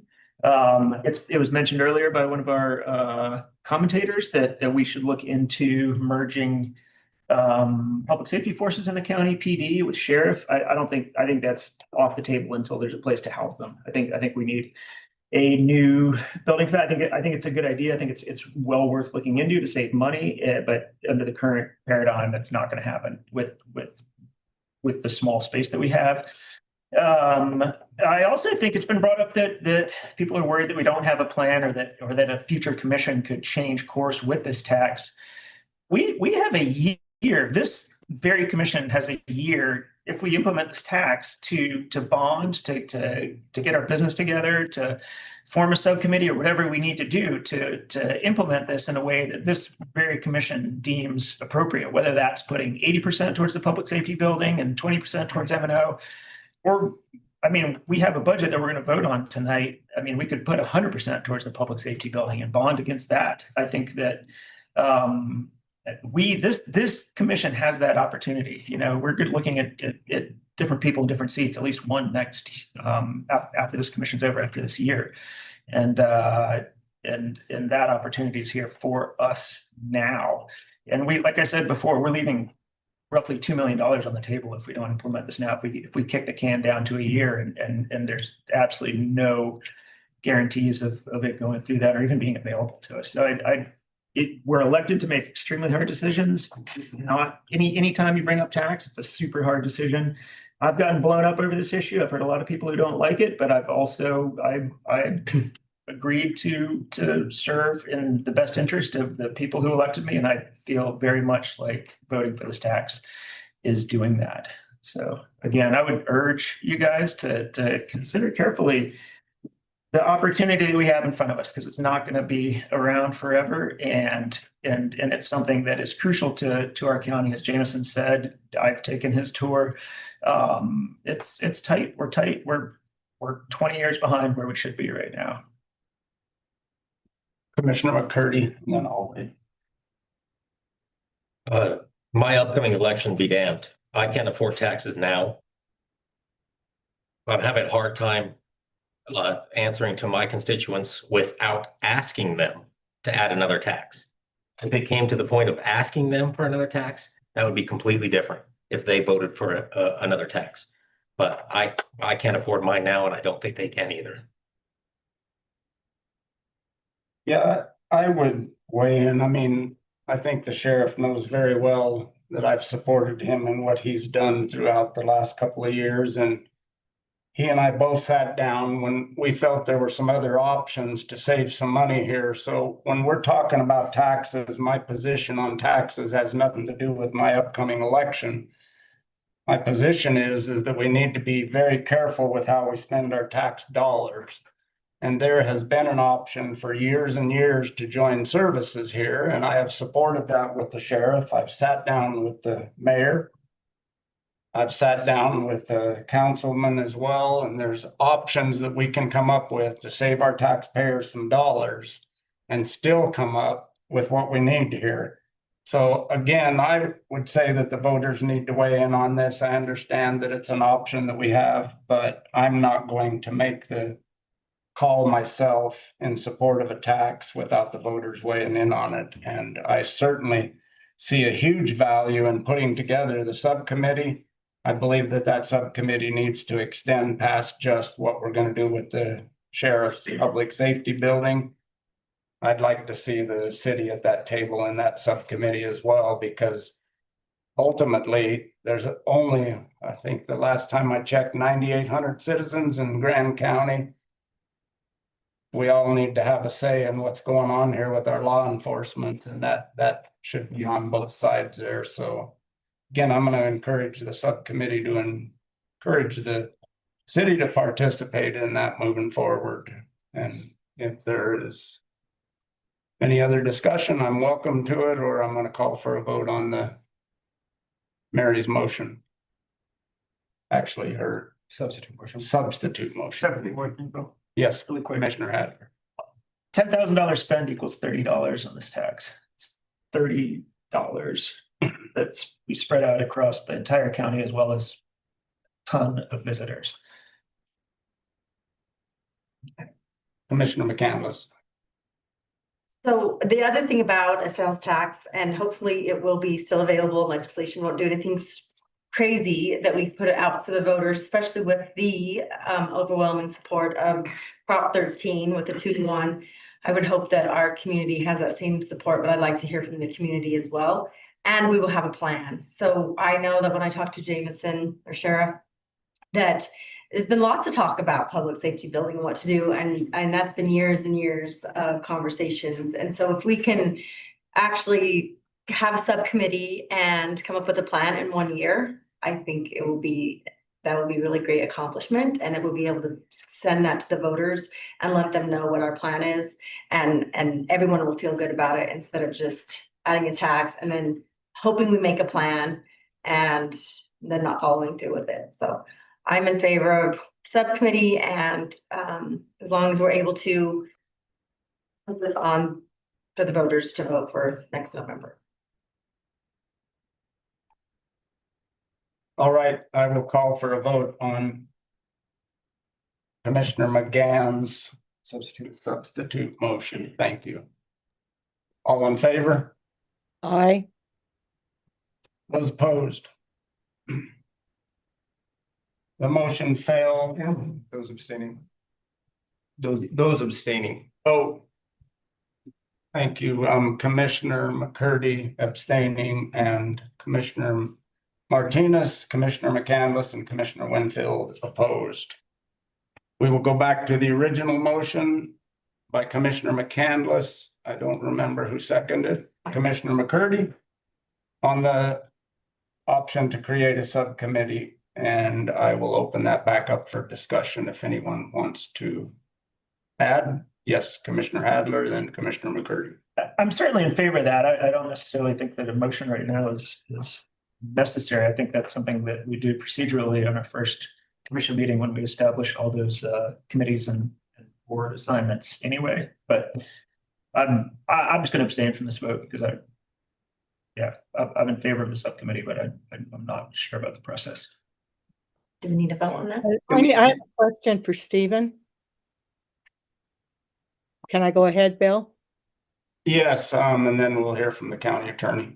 Well, that's who I want to hear from. Stephen, am I correct? I can remember something of this nature happening at my first year. We need 4 commissioners to vote for anything, correct? Correct. So, so if it's only 3 voting for it, it still fails. Am I correct? Correct. You're correct. Okay, and so back to the question that we had, is there a so vote necessary? The only nuance is that you guys, when you guys go through, Commissioner Hadler, when you guys go through that list, this is adding it on to the list. I don't know if normally while you guys are doing that list that you're creating new groups. I think in the past, it's been kind of odd when the commission creates subcommittees during the year because it doesn't get added to that list. So I could see it being helpful to staff to create that new list. But obviously if during the process that you guys are divvying out those positions, you guys could also place it there. So it's, I mean, I think either way, the intent's obvious if you just want to have a subcommittee on it. Commissioner Hadler and then Commissioner. Well, the first commission meeting of this year, we created about 4 or 5 subdivisions out of thin air. Yeah. Correct. That's right. Okay. And added them to the list. Correct. It's 6s. You could do it now or you could do it later. Commissioner McCurdy. I was actually not going to abstain from this vote as it is a generalized sales tax. It is not specifically pointed towards the sheriff's department. Specifically my conflict. It is a sales tax that can be between many different entities, not just one. So this is a motion to create a subcommittee to talk about those entities to plan for the tax. Correct. So that's why I was going to not abstain from this one. This just creates a subcommittee, doesn't necessarily create the ultimate question of decision to the sheriff. Yep. All right, there is a motion on the table. I'm going to call for a vote on it. Those in favor? Those opposed? No. And those abstaining? So the motion passes with 1 abstaining Commissioner Hadler, 1 no Commissioner McGann, and 1 absent Commissioner Dean. And with that, we will move on to the ordinance adopting the 2026 fee schedule. And that will be with our Commission Administration Office.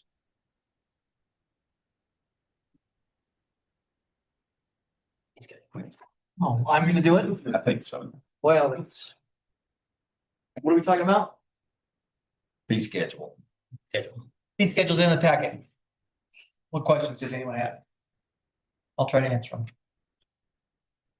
Maybe a little bit of background. So the fee schedule is established every year to make any changes that are necessary to the county, either increasing or decreasing the amount the county is charging for particular activities. And it's laid out in an entire document. Those fees have to be established and they have to be reasonable in scope and reasonable and justifiable. Occasionally we do an audit that adjusts those fees. What we try to do with the county is we try to capture all of those fees that are going to be adjusted throughout the year and put it in this packet. I think we've historically seen some that were considered earlier this year, and I can't recall, it was in the fall that we had a set of them that we were looking at, but then we lumped it into this. I don't know, I can't recall if it was Sandflats or I can't recall, but anyhow, they're adjusted yearly. This gives public notice to individuals of what the fees are going to be. The county can't just invent an amount and change it. And so for the public's information, that's what this fee schedule does. And if I missed anything, Quinn. No, very well said. Thank you, Steve. Thank you for that broader explanation. With that, I'll look for a motion. Yes, Commissioner Hadler. Move to adopt the 2026 fee schedule as presented. Motion by Commissioner Hadler, second. Commissioner Martinez. Any further discussion? Mary, you have your hand up. I just put it down. Oh, No. no. I- Oh, no, I just put it up. Okay. Now I get confused. It says lower hand and I think, okay, I lowered my hand. I don't have to worry. So it says raise. Anyway, I apologize. All right, any discussion? All right, with that, I will call for a vote on the ordinance adopting the 2026 fee schedule. All in favor? Aye. That passes unanimously with those present, one absent, Commissioner Hadeen. Moving on to item number 8, the adoption of the 2026 budget, 2025 budget amendment, and the 2026 Grand County pay plan as presented during our workshop. And I do know Clerk Auditor Wojtek was going to have all of the numbers updated in our agenda packet for the public to be able to look at that. Yes, Commissioner Martinez. I move to adopt the 2025 amended budget, 2026 budget, and the 2026 Grand County pay plan as presented. Motion by Commissioner Martinez, second by Commissioner McCurdy. Further discussion, Commissioner Hadler. I appreciate the process. I'll vote for this budget. I helped work on it. The last 2 years I sat here and we did a similar amount of very hard work on our budgets. And at the very last meeting, when it came to vote on the budgets, certain commissioners threw their toys out of the crib and stamped their feet and voted no for the budget the last minute. And I didn't think that was appropriate at the time. And even though there are quite a few things in this budget that I disagree with, I'll respect the process and work towards continue to work towards keeping the county going in the right direction. And I very much hope that when we revisit this in July, that the results of our massive amount of ad spend have proved fruitful, and that we have black ink in our ledgers, and that we have enough funds to continue to fund, especially the we need to fund everything, not especially anything, but certainly the things like the health department and the museum and Four Corners and some of the other entities that depend on us, solid waste.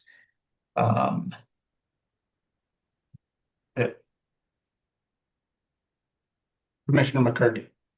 Well, if one side's happy and the other side's not, then that's not good governance. But if everyone's not exactly in love with it, that's called good governance.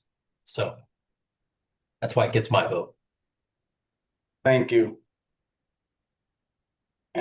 Commissioner McCandless. I just looking at number 8 on the agenda, we're looking at the final Grand County 2026 proposed budget 2025 amendment. It's got the 2024 numbers in there. I mean, even though we all know what we're voting on because we looked at it earlier today, I don't know if it's been updated. Maybe I just haven't updated my agenda packet. Sure.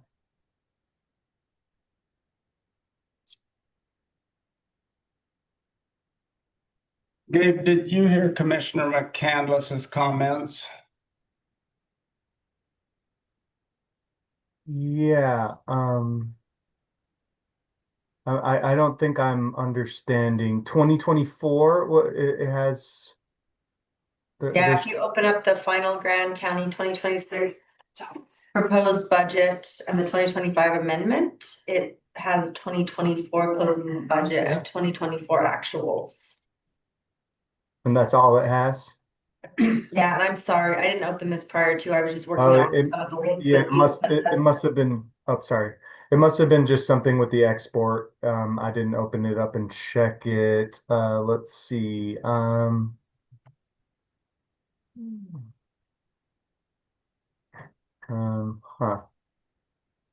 I know we all know what we're voting. I can double check and verify, and I can also just double check, or I can also just verify with certainty at this time that there has been no changes since the workshop. And I'll just make sure and double check and verify that what the document up there is accessible and accurate.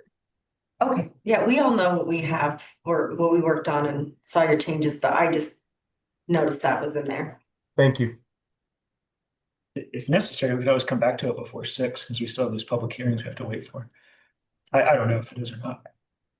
Yeah, and I I guess, Gabe, if you could just maybe read off that number. I know it was 345,000 and change, just for the record, even if it doesn't, of what we're gonna draw from our general fund to balance the budget. I think that would be good information for the public, that exact number. Yeah, for this final budget being voted on, for the general fund, which is the Grand County's Fund 10, there is a budgeted draw from the reserves of the general fund. So those are unrestricted funds, in the total amount of 345,824. And so that's revenue that has to be budgeted for in order to bring the total governmental fund in balance, so that expenses and revenues are equal to one another. And that's how this budget displays in each fund. Thanks, Gabe. I appreciate that. Commissioner McGann. Thank you. This time, I think what's showing on the screen is what I wanted. My hand is raised. I really am so pleased at how much more open and accessible our budget process is to the citizens of this county from when I started. It's day and night, and I appreciate that. And I appreciate the fact that we've gone through the process and done thumbs up and have done thumbs down as to whether or not we approve or disapprove of various aspects of the budget. With that, I will support the budget, although there are things in it that I'm really sad about. I ache because we aren't able to give our employees a COLA at this point. I pray we can later. And I'm disappointed that the two departments that increased their budget by a lot were our internal audit and our commission and administrating budget. And I'm disappointed that we didn't do something to demonstrate that we are willing to sacrifice like we've asked all of our departments and people to do. But that being said, yes, I'm disappointed in some things, but I think the process is what we're voting on, and the process was open and good. And I think I will support this budget. Thank you, Commissioner McCandless. And Gabe, if you're listening, you do have it in here. It's just the way that it posts. It's on like Word or whatever. So you have to go down to page 64 of the packet in there. Yeah, it's not on landscape. So you just don't see it. So you don't need to fix it. It's in there. It's just that the 2026 proposed budget and the 2025 amended actuals are going to start on page 64. If anybody's looking at it online, and then you can see it. So it's just the way that it got put in. Yeah, I'll swap it out because what I did was I uploaded it as an Excel because I thought that was just going to be the easiest way for most people to access, not knowing that our software just automatically converts it to a PDF, and so that just went haywire. I'm in the process of fixing it. I'll make sure it's correct. Thank you. I would like to weigh in on a couple of items. I appreciate the fact that we have all worked open and transparently on this budget. I think that it's been an eye-opener for a lot of people as we've come through a season here, or we're in the middle of a season, whatever portion of it we're in, of a decline in our budget. And I think many of the departments have had a hard time coming up with cuts, but yet many of them did. And so I agree that I think our staff and our department heads did a great job helping us craft a budget that we can look at next year and hopefully see an increase in our funds here. I do want to point out a couple of things. Yes, the audit budget is up internally, the internal auditor as well as the external auditor. And coming out of several years of a commission that was audited and had misuse of TRT funds, it's only natural that we would want to correct that by coming back with an audit that will solve those problems. And then to the last one, I was one of the commissioners that didn't vote for the budget last year. I was the other. And again, that was based off of the fact that it hadn't been clear and as transparent as it could have been. And I will say that of all of the toys that I threw out of my crib, I'm still missing my pacifier, but otherwise I'm in favor of this budget as well. So Find one for you for Christmas, Bill. thank you. So with that, if there's any further discussion, I will call for a vote. We had Commissioner Martinez made the motion, Commissioner McCurdy seconded. All in favor? Mary, do you? Yes, All right, so that passes unanimously with those present, Commissioner Hedin absent. And with that, I will move on to number 9, the bus driver policy for the Grand Center. All right, as you guys know, we had a vacancy here in the bus driver for quite some time. It took us a bit to fill it. When we were filling that, we ran into a few unique challenges and just kind of some policy and procedure that needed to be cleaned up. Yordi, our director of the Grand Center, developed a policy. Our county attorney has reviewed that policy, and this would make that policy official. Commissioner McCandless. I move to approve the resolution adopting the Grand Center bus driver policy. Motion by Commissioner McCandless, seconded by We all like it. commissioners in a row, but we'll take Commissioner Martinez. Any further discussion? All right, I will call for a vote on the policy for the Grand Center bus driver. All in favor? aye. Passes unanimously with those present, Commissioner Hedin absent.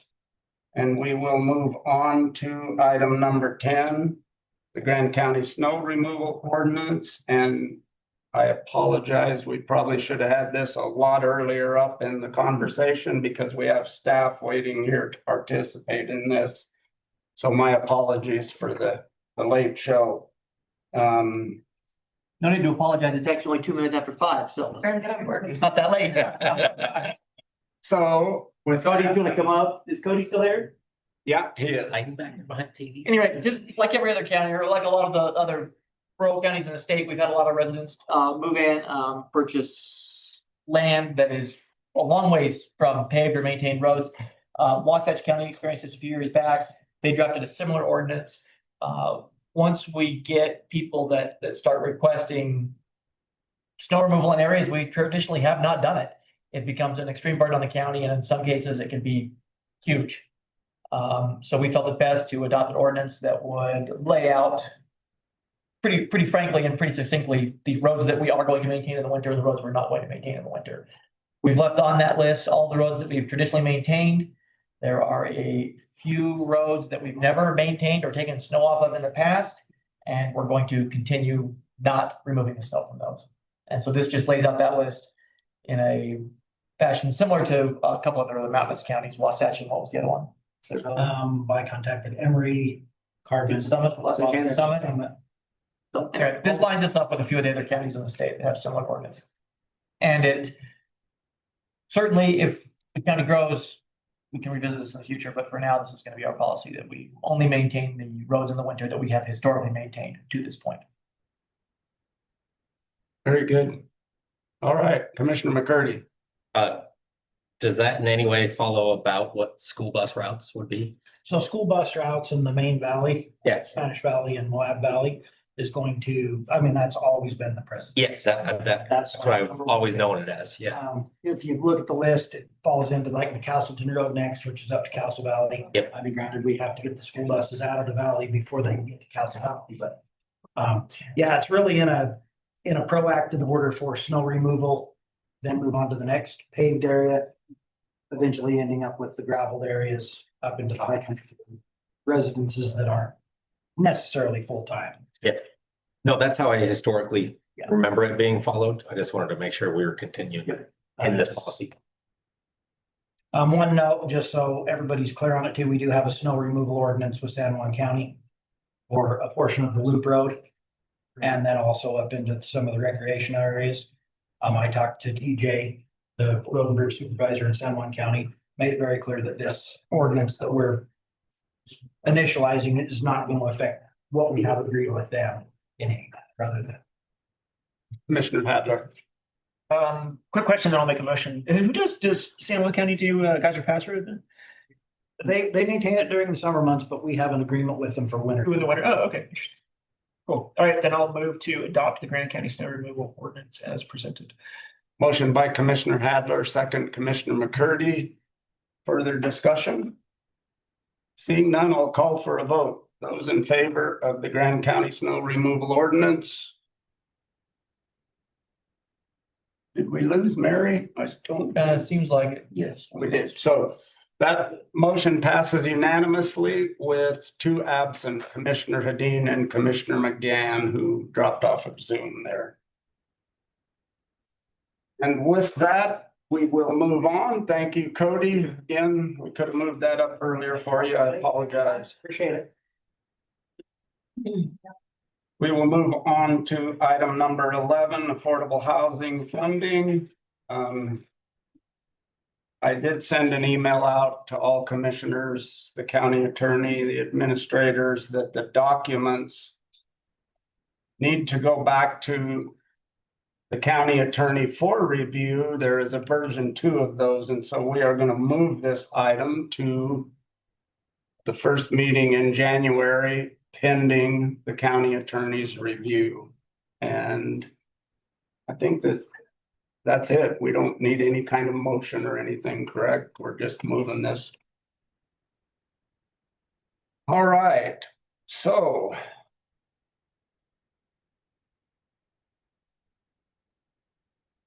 Taking up 40 minutes. Did the chair want to do any general reports?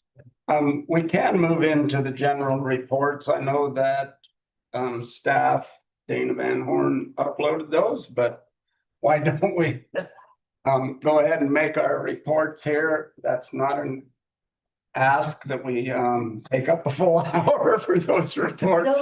I only make that. You notice how everyone note of humor, because sometimes myself and others can get long-winded, but Jacques, do you mind starting? No, not at all. Didn't have a ton of stuff going on. I had a few meetings. I did the audit committee meeting along with Bill and Brian on December 5th. Brian talked a little bit about what we discussed in there somewhat, which was a performance review, but we also discussed to what extent we would help pay for component units to kind of entice them to use our auditor, and that's in the effort to get everything, all our Grand County Commission audit done in a timely manner. We delayed on that mostly because we were waiting on our component units. And I think what the consensus that we reached is that, well, the auditor that we decided to go with is giving a very, I think, favorable rate to those component units to begin with, and then we would help supplement those to the extent of to a small extent as well. And I believe a letter was sent out to them, and we will have at a future audit committee meeting discussion with them and again try to bring them on board with our auditor to keep everything going smoothly when we do our 2025 audit next year. We also discussed the role of consulting accountants for a little bit. We established our audit committee dates going forward for 2026. We discussed where to focus our internal audits in 2026. I think we decided to focus those on departments that run on restricted funds more or less and how those restricted funds are used. And we also decided to use the internal auditor to look to kind of sort out completely the TRT accounts because I think there's still some ambiguity in some of those accounts. I probably missed something. Bill, Brian, feel free to augment my report when you do yours. Also attended a December 9th trail mix meeting. I was a little bit late to that because we had our budget meeting that morning. I got there at the Moab PD had a representative, I think it was Officer Reisenhuber, who had one of the new police department e-bikes, which are super cool. And they're going to be having a greater presence on those e-bikes in our community, especially on the bike path. And he was discussing efforts there to help reel in some of the kind of, I can call them rogue e-bike contingent in town. We all know what we're talking about, as well as just, it's actually a really great tool for police, those bikes. They're out in the community, they're outside of their cars, they can talk to people, they're capable vehicles. So it was nice to get that report from him. Again, I missed a good deal of that, but I caught the end of it and kind of got the gist of what was going on. It was shared by the National Parks Liaison during our reports that there was a few high profile acts of property damage in the national parks during the shutdown, especially, and there was some arches that have been I think we're all aware of some of the graffiti and stuff. There's also reports of damage, especially in Natural Bridges National Park, where some historic Anasazi or ancestral Puebloan sites have been vandalized, and there was also property damage. Canyonlands National Park, they're still continuing to sort that out. That's an unfortunate side effect of the government shutdown. SAR reported that incidents this year supported last year, and we're getting close to the record year of 2016. He said 2016 was a record year mostly because they responded, the Park Service had as robust a SAR response in the park. So they responded to quite a few more incidents in the parks back then than they do now. The Park Service takes care of more of its own incidents now. And then that quicksand incident had just happened, and that was blowing up, and that received literally international press. Like it was reported on in Europe and Australia and Asia. So again, our little county was the focus of some mixed reviews internationally. Our SAR team did a great job with that. Quicksand is real.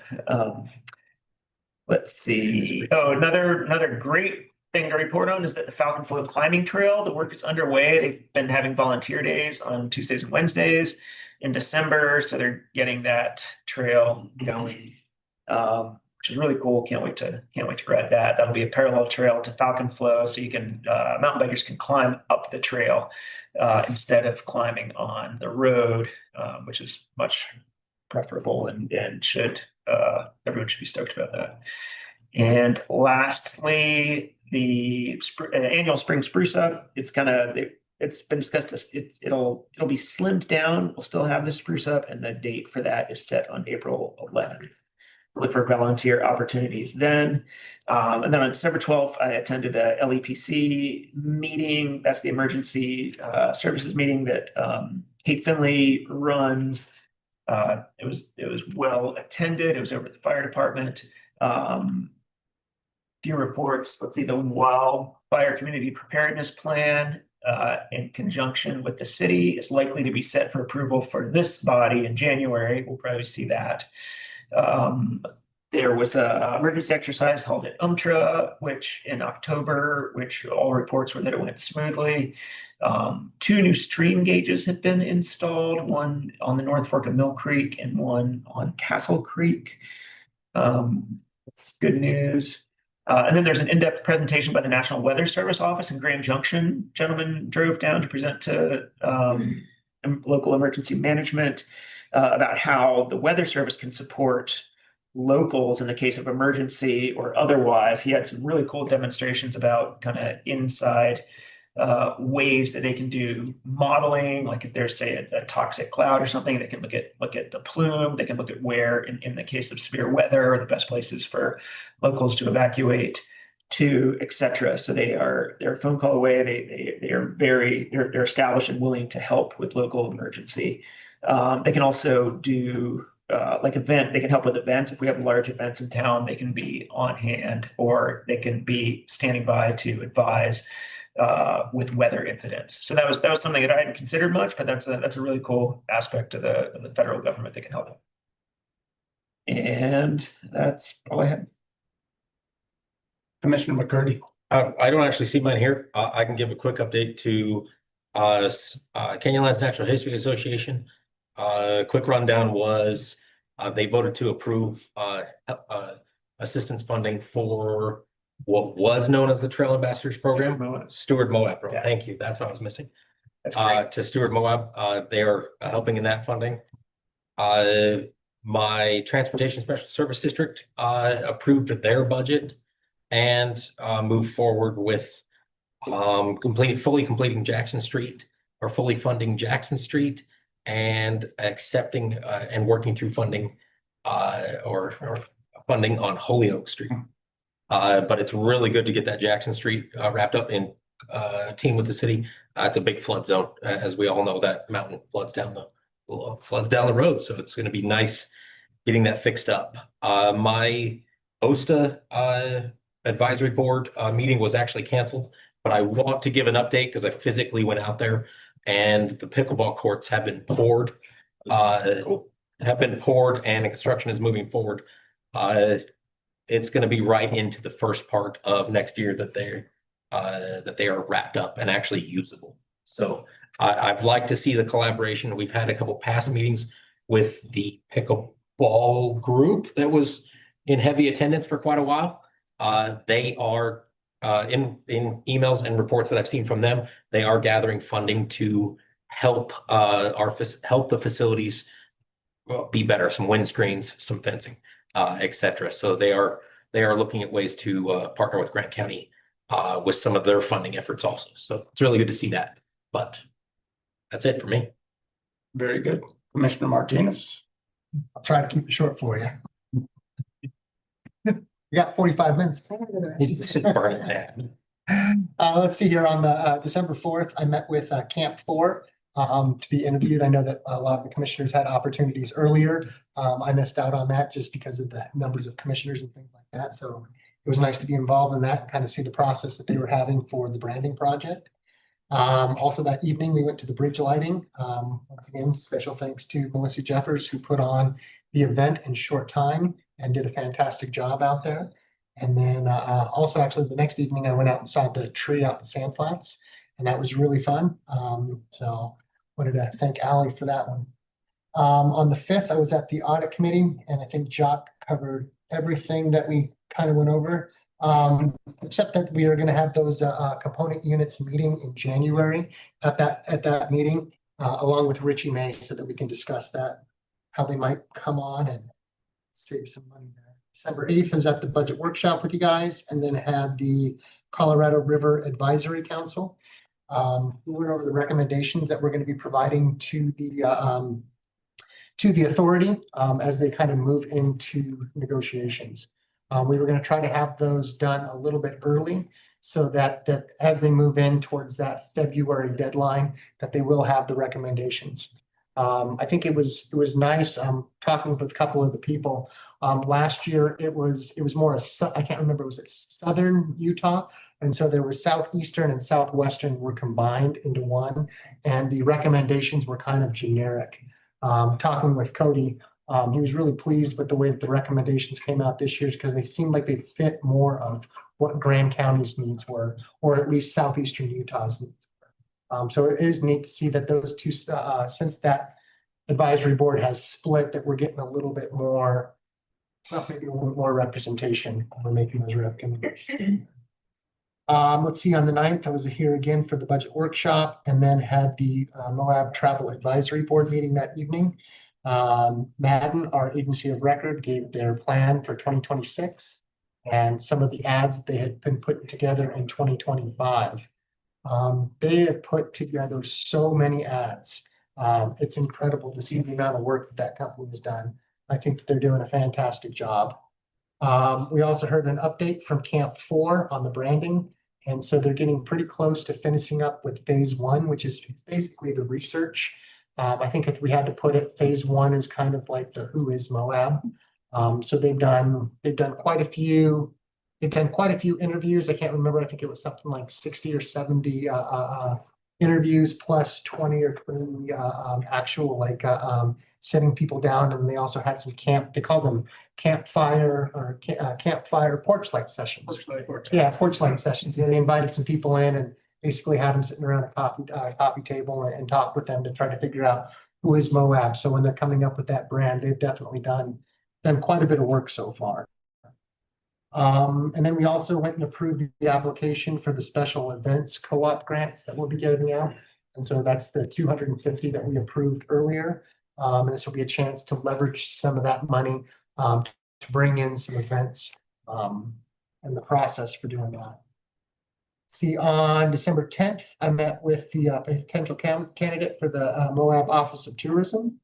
And then on December 11th, I had the Motorized Trail Committee. And they kind of went over some of the projects that they're going to be scheduling for 2026. And they also reported on a successful rake and ride on the Steelbender Trail. And also they completed some work over on Poison Spider as well. So looking into that area. December 15th, which was yesterday, I had the planning and zoning. And the big portion of that was through the candidates. We had 13 candidates apply for planning and zoning, which is the highest I think that we've seen. Did I miss something, Andrew? No, you're good. It's sure it's okay. Yes, please. I became aware that one of the applicants has contacted some of the planning commission members who did not vote for that applicant. And whether it's a just or not, we're a small community, and we do our best to make the best votes that we can. It's probably an appropriate behavior. So I just want to let you know that. And perhaps we could discuss this offline. Yep, that's perfect. Thank you, Andrew. Yeah, the applicants that we had, there were some great interviews and there were some great conversations.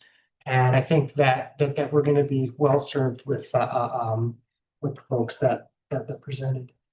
They also had a revote on the Lavina subdivision, which will be coming for us tonight for a public hearing. And then there was a presentation and a recommendation from the non-motorized active trail master plan.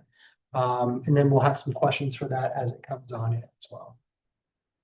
That's all I got. Commissioner McCandless. I was on vacation for last meeting, so I kind of went back. I just wanted to recap some of the items that we missed. Moab Chamber of Commerce is going to have their golf tournament fundraiser on May 8th. So that is always a really good time. They are also, they did the winter festivities, which I think everybody really appreciated. I missed it too. So, but the bridge lighting from the county, but then also the electric light parade, it seemed like it was a really good success, one of the largest ones we've had. So thank them for that. I wrapped up the first track of the Utah Rural Leadership Training, which was surrounded all around intergovernmental relationships.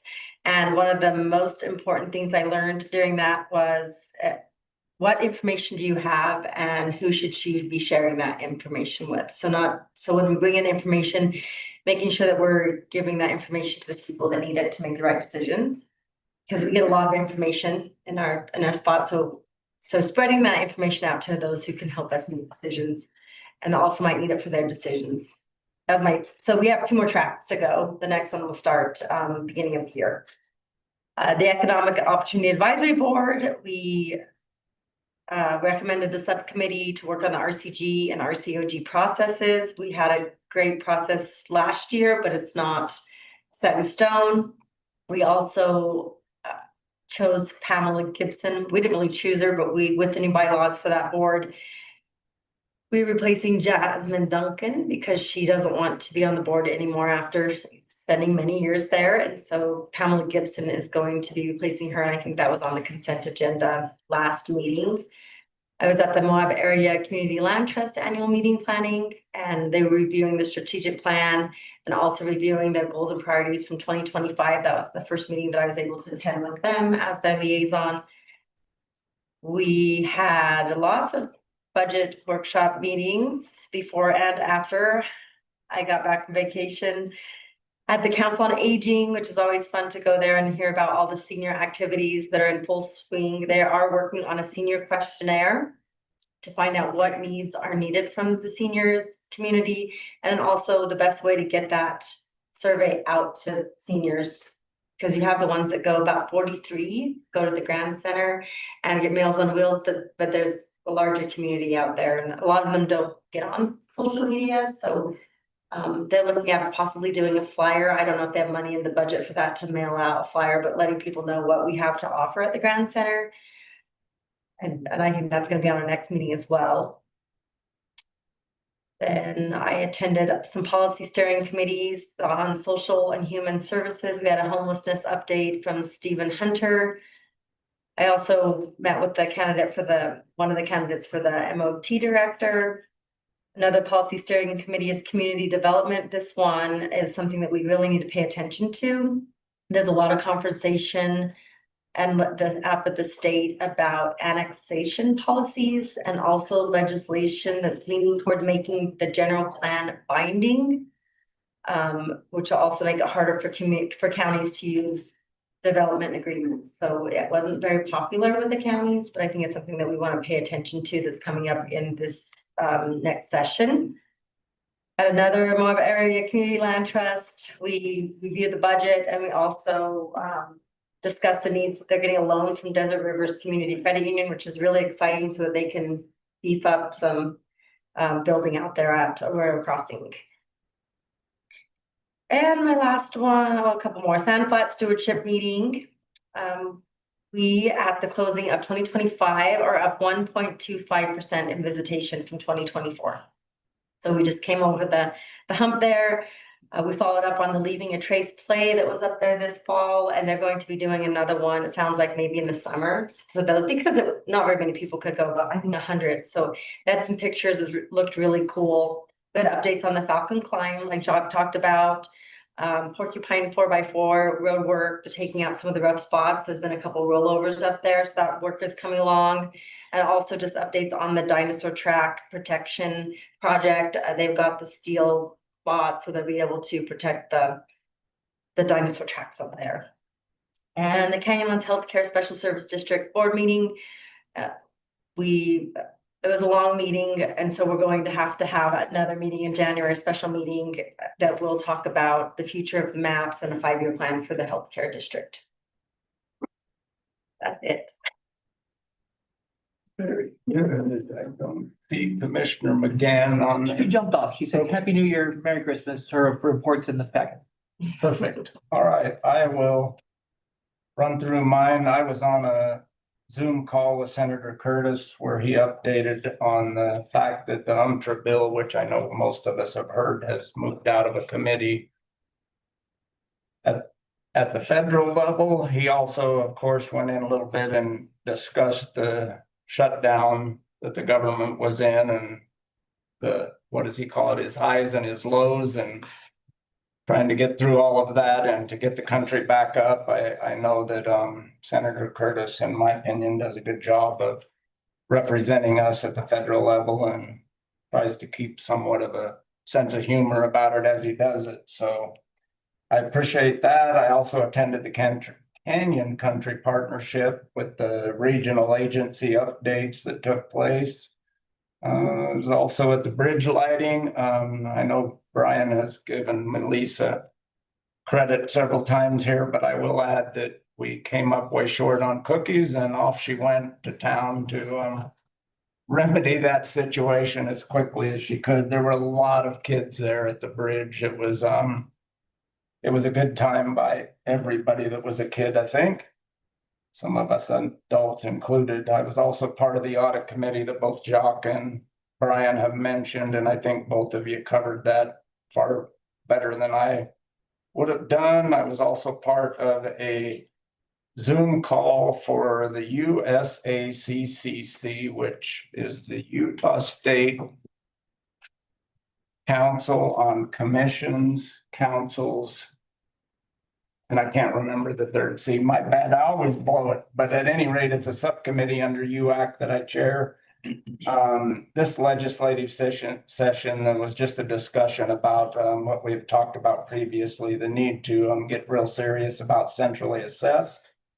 There is a push on this year also with the state of Utah having, what they're calling a down year on their budget, that we want to spend a little bit of extra time trying to keep the film tax incentive in place, which is a post-performance tax, basically repay after film companies come here, such as the one this summer. What was it, Godzilla?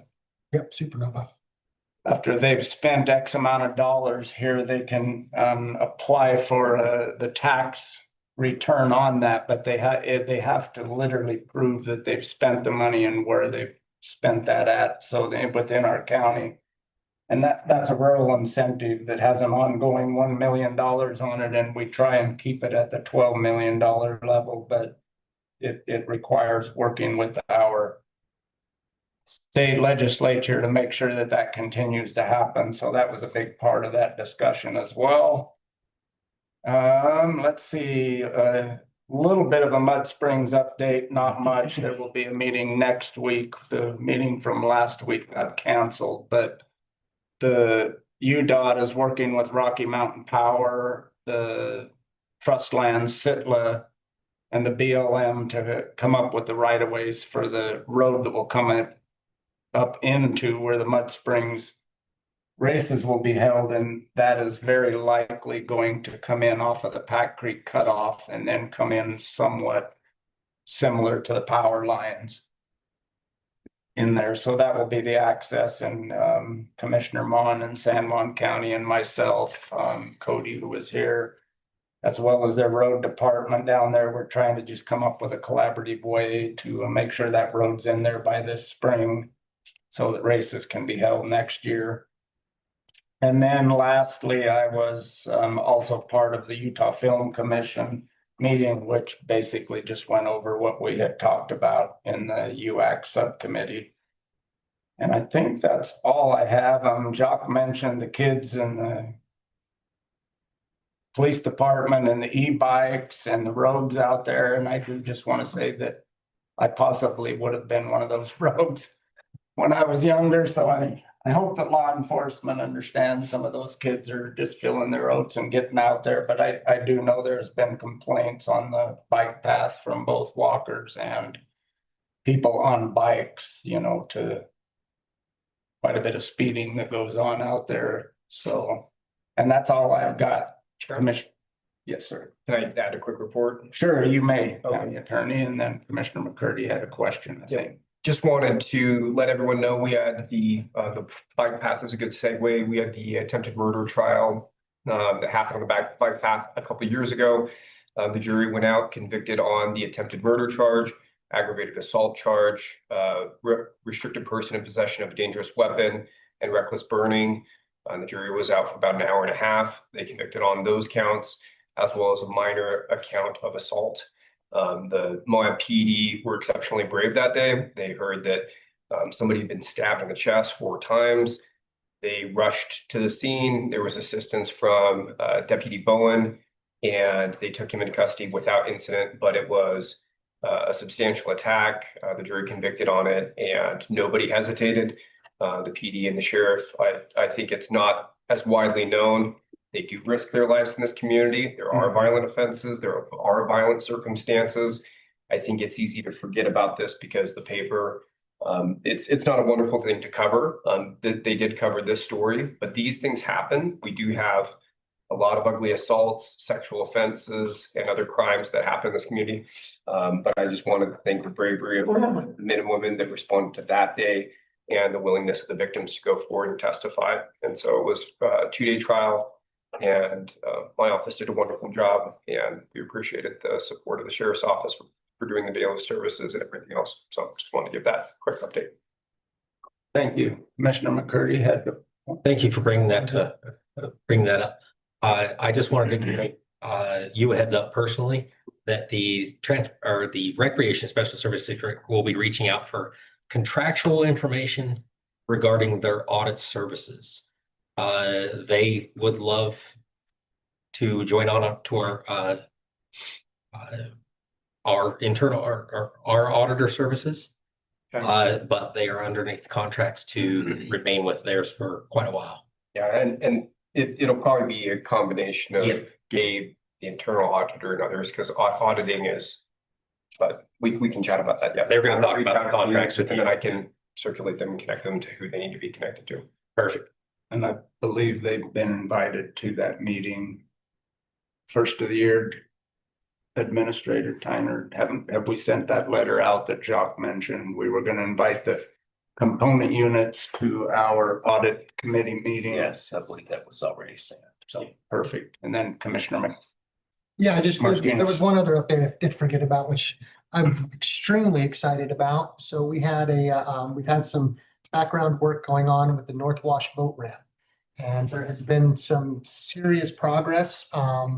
I especially thank Carly Lanch up at the state. She has done an incredible job of pushing this through, both securing the funds, working on the MOU with Glen Canyon. But after a couple of hiccups, it looks like the geotech will start on Wednesday. So they're gonna put together a plan and hopefully we will have a boat ramp down there, bottom, Cataract Canyon. So it's pretty exciting. Thanks. Very good. If we don't have anything else, I am going to take a recess until 6 o'clock when we will open 2 public hearings that we have and take comment from the public on those public hearings. And then if there's anyone left after that, we will take citizens to be heard again, which will be shortly after those 2 public hearings. With that, I'd say we recess and come back here at 5:55 to get ready for our 6.